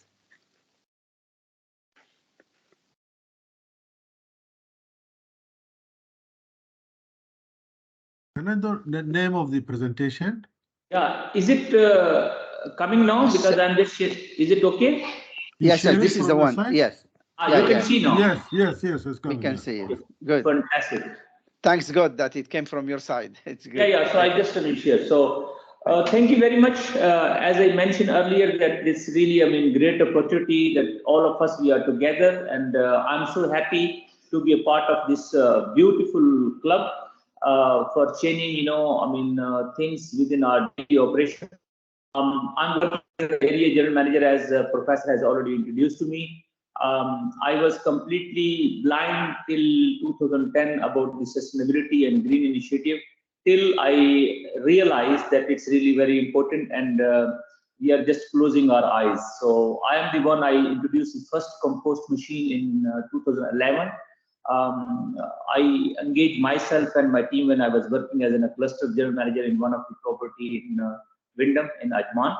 And we started working on a waste management and brought that compost machine, growing vegetables within the hotel. So that was the start where I realized that we should not stay silent, and we have a responsibility. Now for last 2.5 years, I'm in Bahi Ajman Palace and Coral Beach Resort, Sharjah. So same journey, what I had actually started 13 years back, and 10 years I engaged all the team in my previous organization. When I joined, it was a Corona time, but still I did not give up. And for me, it's very important that we need to create actually the leaders who can be a part of it. Technology comes on later stage, but humans are very, very important. And sometimes people discuss east, west, and different culture tradition. But what I realized that UAE, we have actually more than 200 nationalities, and in my organization. كيف جلس الدين؟ انت اول ما تتعلم انا يوميا انا مش قلت لك عفوا يا جماعه لو سمحت تغلق الميكروفون. الاخوان اللي فاتحين الميكروفون لو سمحتوا. Thank you, Professor. Thank you very much. Thank you for helping. So, in my opinion, that everyone is always available to change their life. If someone come and then share and tell them that how important is to take part in this environment initiative. So what I realized that I'm in a travel and tourism business, working in a hotel, and I confess that we are contributing a lot of negative, things to the environment, and mainly is the waste. There is a lot of waste which is coming from the hotels. You can see that people, when they're traveling, a lot of carbon emission is coming by the airplane coming from one continent to another continent, 16-hour flights. So all that is, one of the reason that we are confessing that we are contributing a lot of carbon emission. So no, we cannot stop, because that is our business, and we have to keep these business activities. But there is always way to offset actually whatever we are doing wrongdoings, in our life. So what I started the waste management within our company, started with the segregation of waste, which is really very important. So once we segregate, our life becomes much easier to reduce actually the more and more waste going to the landfill. So we are using a lot of plastic, and every speaker, they mention a lot. It's difficult to completely avoid plastic, but what we started, that these PET plastic bottles, we were giving to degrade company, and they were converting to garments. So all the plastic bottles which we are using in both of our hotels, we are giving to degrade company, and they are converting into different garments which we are using also in return to our staff. Then all type of cartons we are collected and we are giving to environment company EEG, similar waste gadgets. So these are segregation are really very, very important in all the organization, not only in hotels. Like, for example, a lot of cans are used in the hotels, these aluminum cans, and we are not really leaving a single can, throwing on landfill.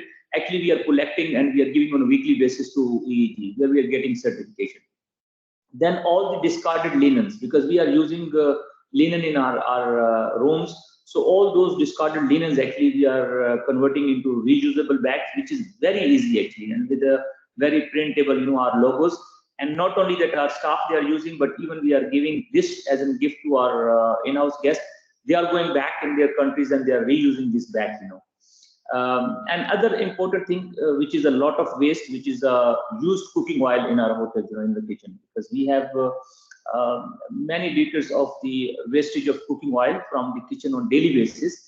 And instead of throwing this and draining it, we are actually giving this to Inveco, where we are converting into biodiesel. So as a matter of fact, if we have 1,000 liter, oil, used cooking oil, giving to Inveco, the 1,000 equivalent to this is converting into biodiesel. So these waste management, are really very, very important, and we do not use any technology, on our property. It's only to engage our staff, and this has become a waste warrior team to make sure that nothing should go on the landfill, but we have to reduce, reuse, and if it is recyclable items, we need to recycle. That community engagement is also very, very important. These people, who are becoming a waste warrior, if we will not really bring them in our team and give them, a chance to become a tomorrow leader, it is not possible only on a talks, but you have to start something, practically. And that's what we started, different type of sports, cricket, football, basketball. Then this Ajman Run is a very famous, where we are participating more than 100 staff twice a year. And then engaging them in a beach cleanup drive. We are doing actually the cleanup UE campaign. 2 days back, actually, we did it along with the EEG company, and then more than 50 staff, they participated to clean different areas. As I mentioned, that it's not that we are going to clean again and again. Unless we are not going to train people, this is not going to bring a change, The area which we cleaned 2 days back, you cannot imagine that people came in last 4 days of UE National Day, and they did not use actually any dustbin, and there was a litter everywhere, And at the end, we went over there to clean. So unless we are not really creating a society where we need to educate people that they should not litter, rather than, hotels like Bahijman, Palestine, or other organizations, they are going to take and responsibility to clean. So such kind of training we have started on our hotel basis, and similar if it goes to other organization, I'm sure that the things will be much easier. We have a very beautiful campaign, which is swap and shop clothes donation campaign. All the used clothes, whatever in our closets, we brought it back into this our banqueting hall, and we sold on 1 dirham. And so many beautiful things which are in the closet and we are not using around the year, beautiful ties, suits. We collected actually from corporate offices, from different our partners, our clients, and we made a beautiful bazaar. And so many staff which they are unable to use this brand, they utilize. So it was a great example of reusing, through this swap and shop. We engage our staff annually, to plant actually mangroves, which is very close by in a beautiful area of Al-Zora, and that is also one of the activity which is bringing, as a great team building within the our company.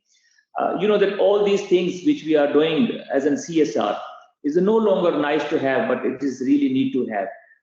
And it is not possible if we will be doing only as a responsibility. If we wanted to get more people to join our club, I think that there should be a commercial benefit.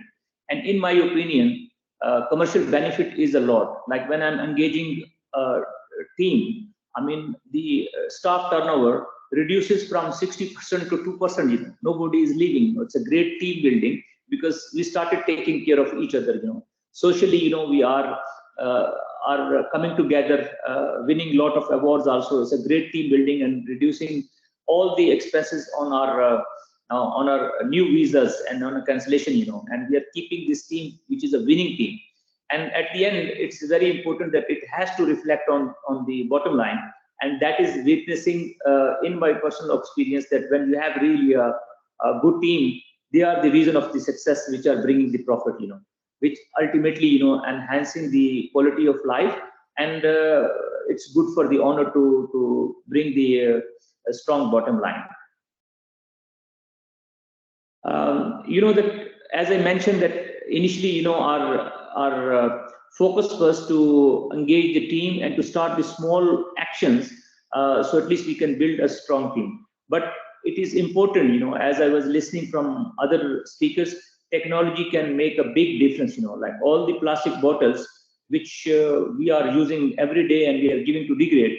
Our next project is that instead of giving this back to degrade, we will convert into a glass bottles, and we will be using a solution by installing the cost-effective bottled water system inside our both hotel. You know, so this is the project of first quarter. So we will completely avoid actually plastic bottle in our hotels.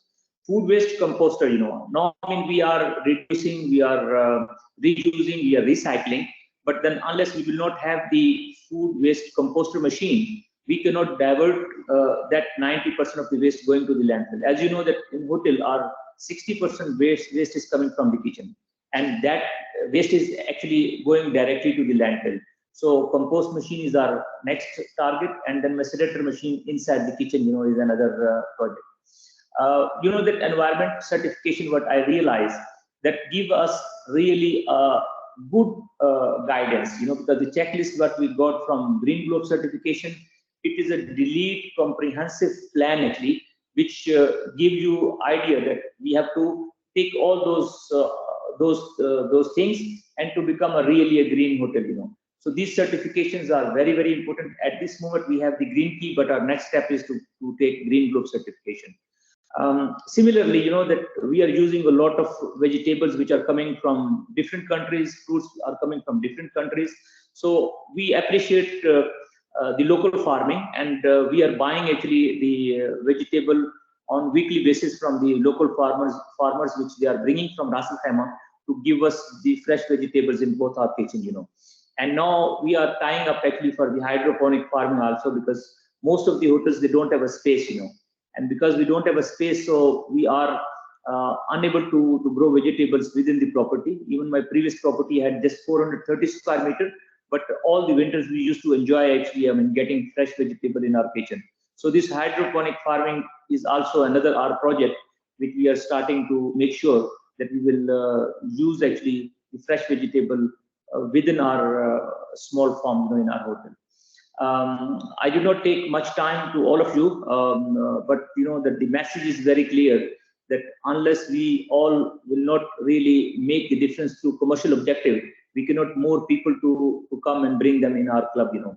And these stories, when I'm sharing that I'm using the compost machine, and then the payback was just like, you know, in 1.5 years, you know, and we are not paying any more, you know. So for last 13 years, the hotel is enjoying saving about 90 to 100,000 dirham per year, which automatically become $1 million dirham. Similarly, it goes to energy conservation. We engage ourselves, you know, by utilizing new technologies. So unless we are not really engaging ourselves with the commercial objective, I don't think so that by spreading only responsibility messages, we can get more people to join us.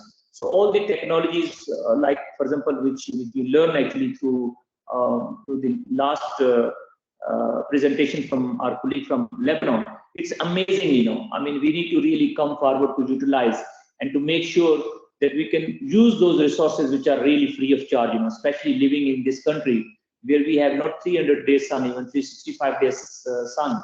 We can get benefit by using the solar technology, by using this this water from the air, you know. It's a great opportunity, and I'm really surprised to see that something is available within our reach, and we are not really utilizing.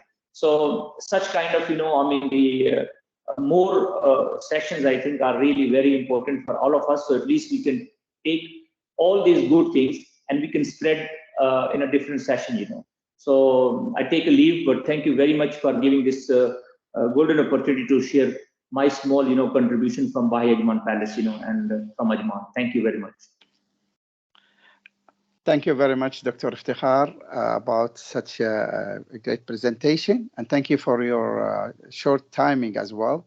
So you finished before your time announces, but it's a good thing that you are looking forward to get use of this forum, to get you in touch with other speakers, so that can be a win-win situation between you and other, as you mentioned about the previous speaker. Thank you so much, Dr. Iftikhar. And as we are running out of time, our audience, respective audience, we still have now 3 presentations to go. So we'll try to speed up in having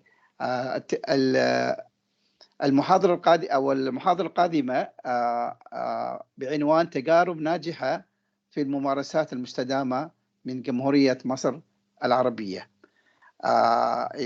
طبعا يلقيها سعادة الدكتور خالد فاروق، رئيس فرع الاتحاد العربي للتنمية المستدامة والبيئة، ومدير مركز تدريب الاتحاد ومدير مركز التنمية الإدارية بالقاهرة.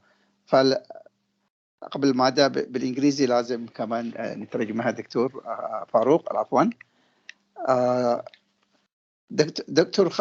Our next presentation will be presented by Dr. Khalid Farouk from Egypt, entitled Successful Experiences in Sustainable Practices in ARE, in Arab Republic of Egypt. فليتفضل مشكورا دكتور خالد.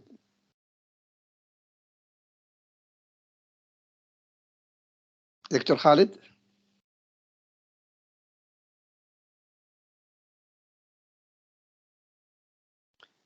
دكتور خالد فاروق. الآن هي ورقتك، تقديم ورقتك لو سمحت. هل تسمعني؟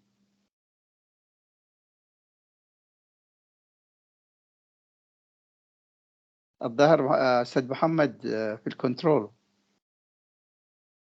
هل في بيان من الدكتور خالد داخل معنا؟ يعني هل في مبين انه هو داخل معنا في المجموعة ولا غير مشارك؟ العرض ما موجود، العرض متوفر بس العرض، بس هو ما دخل معنا بالحضور، ما دخل. الظاهر انه مش غايب. اوكي، so we will skip. طبعا راح نروح الى المحاضر قبل الاخير. الدكتور خالد فاروق للاسف الظاهر لاسباب خاصه يمكن او لاي اسباب تقنيه قد تكون او كذا، فراح نأجل محاضرته الى الغد ان شاء الله. وبالتالي محاضرتنا اليوم الان من المملكه العربيه السعوديه مع الاستاذ الدكتور محمد ناصر المردف، اللي راح يقدم لنا محاضره جميله بنشر السعاده المؤسسيه والتعريف بها في امانه منطقه المدينه المنوره. الدكتور محمد ناصر مردف مدير التنميه المجتمعيه بامانه المدينه المنوره في المملكه العربيه السعوديه. Okay. Our next speaker, we're going to skip Dr. Khalid Farouk from Egypt as he is not available. So we will go to Mr. Dr. Muhammad Nasser Merdef from KSA, who is going to present his paper entitled Dissemination and Introduction to Institutional Happiness. Dr. Muhammad Nasser, the floor is yours. فليتفضل دكتور محمد.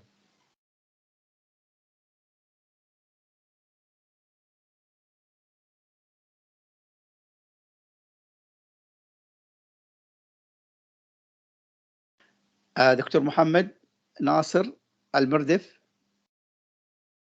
هل أنت موجود معنا دكتور محمد؟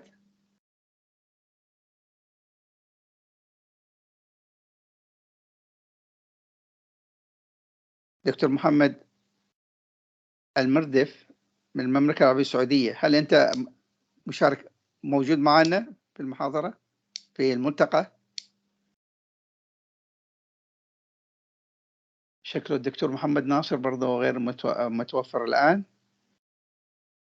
في هذه الحالة الجماعة خدمونا احنا، يعني الدكتور خالد والدكتور محمد، لأن الوقت متأخر كثير والكل راح يتوقع على آخر محاضرة. في حالة عدم وجود الدكتور محمد ناصر مردف فنتحول إلى المغرب العربي. وقبل كل شيء جميعا نبارك لمنتخب المغرب، لبلد المغرب الذي شرف العرب بالوصول إلى الدور الرباعي في مونديال قطر. ألف مبروك دكتورة عفاف العمراني الحسني.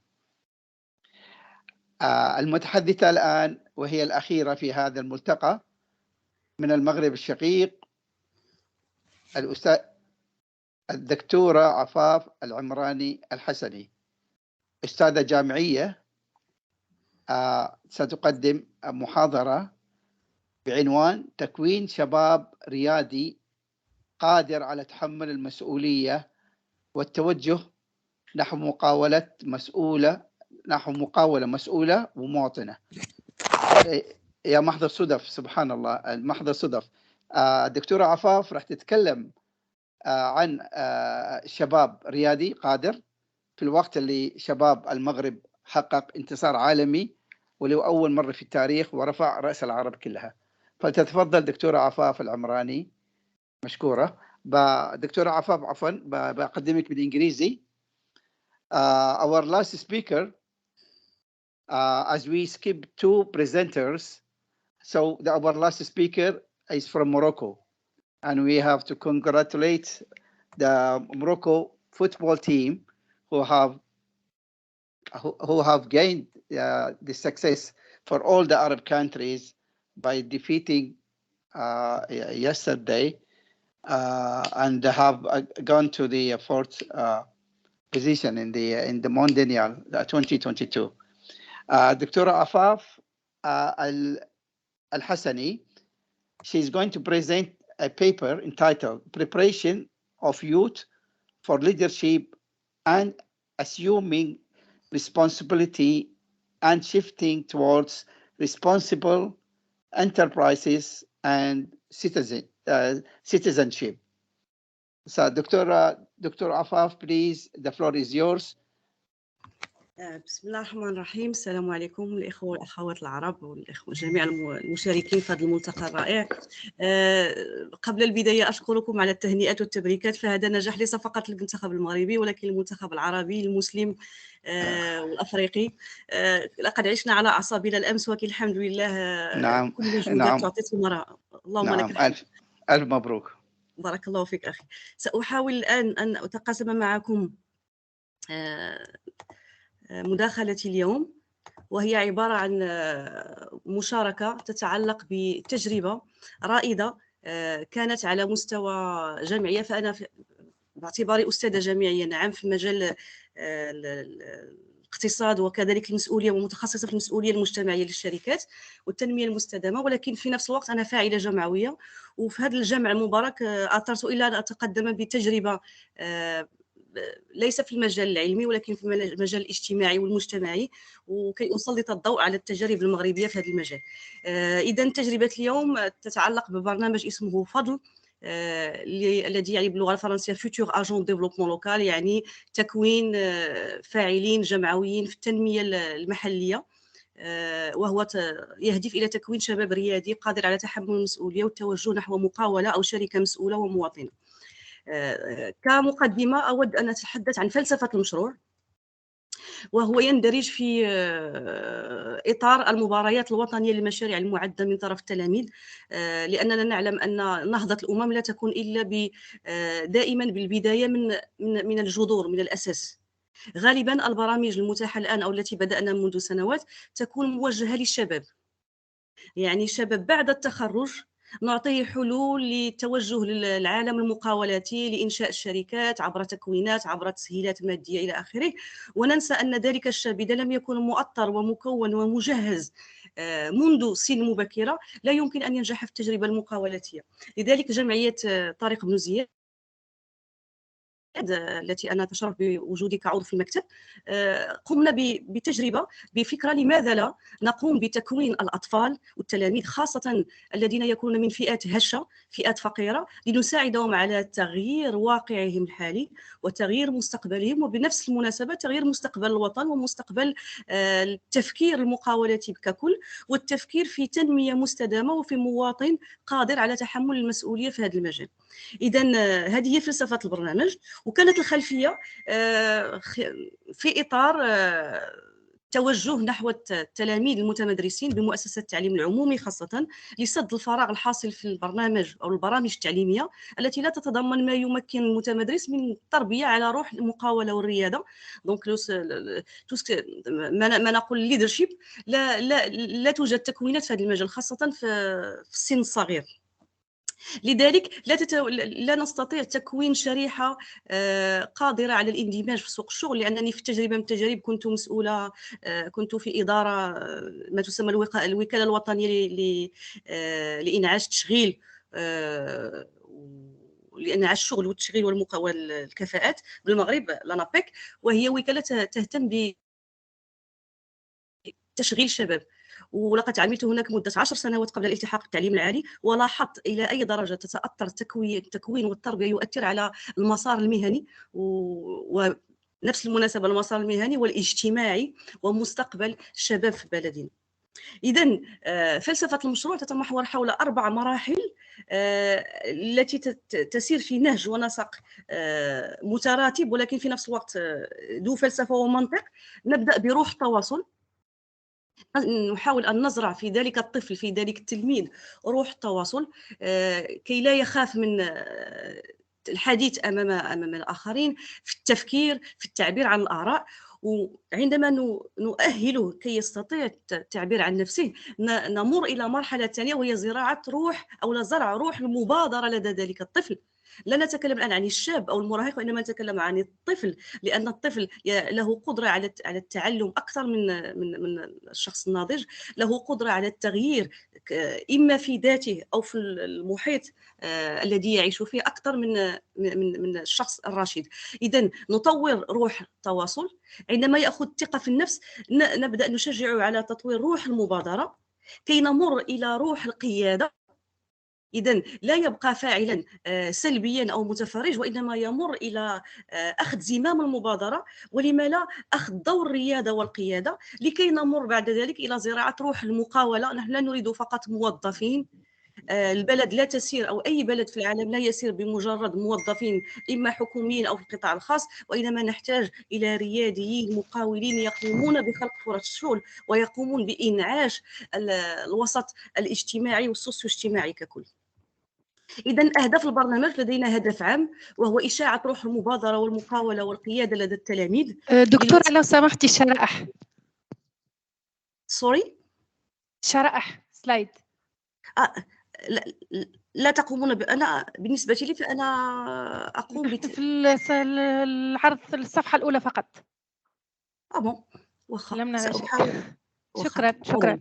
عذرا. دونك سأعيد المشاركة العرض. بارتاج.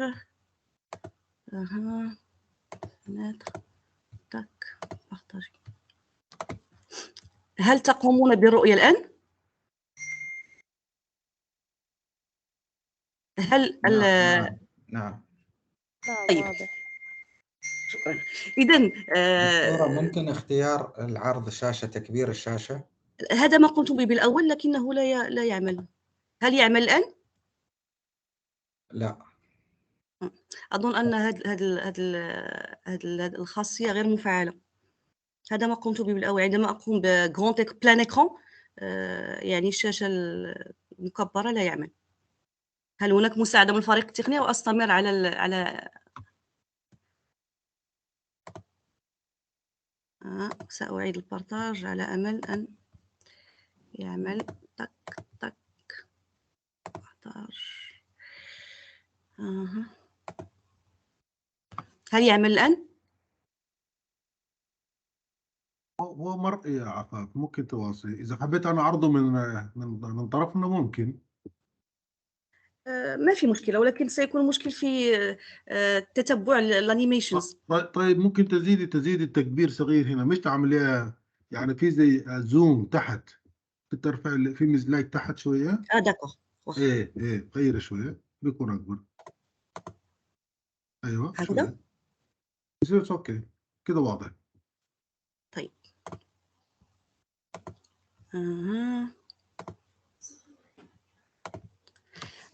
هل تروا الآن بشكل واضح؟ سوف أغلق هذه كي يكون واضح. نعم.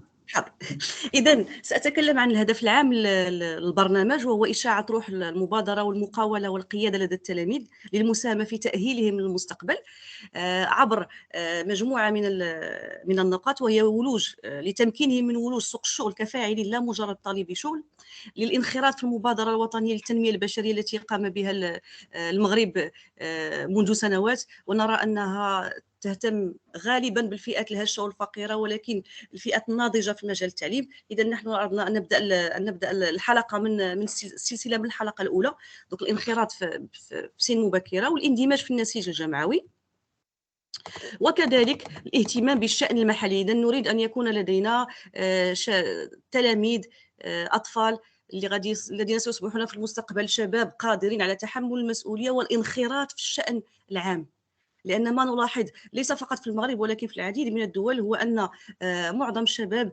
ينفرون من العمل السياسي، لا ينخرطون في المجال التنموي، وبالتالي لا يمكن أن نخلق ديناميكية فعالة من أجل المضي قدما بالتنمية البشرية.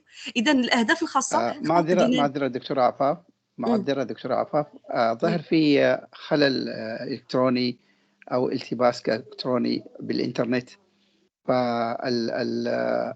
فالسلايدات أو الشرايح ما تتغير من عندك، لو تقدرين تعملين إذا أردتم أن تقوموا بالعرض من جهتكم أنا لا مشكلة. المهندس محمد أرجو التدخل، اعرض من عندك. أعرض من عندك دكتور محمد. أيوه أوكي، ما عندي مشكلة. مهندس محمد موجود؟ إن شاء الله. أيوه شكرا. عفوا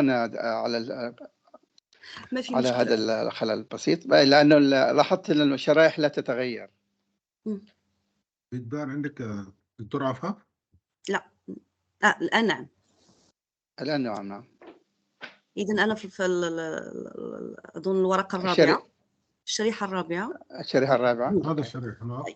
إذن شكرا جزيلا أخي. إذن من ناحية الأهداف الخاصة، الهدف الخاص الأول هو خلق دينامية داخل المؤسسة التعليمية والتربوية. يعني الطفل لا يذهب إلى المدرسة فقط لتلقي العلم بطريقة كلاسيكية، ولكن ينخرط في المجال التعليمي ويجد أنشطة أخرى تؤهله لتكوين الشخصي قبل أن يكون التكوين الأكاديمي.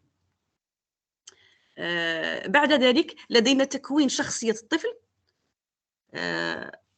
ثم اكتشاف الرواد ودعم قدراتهم، وبعد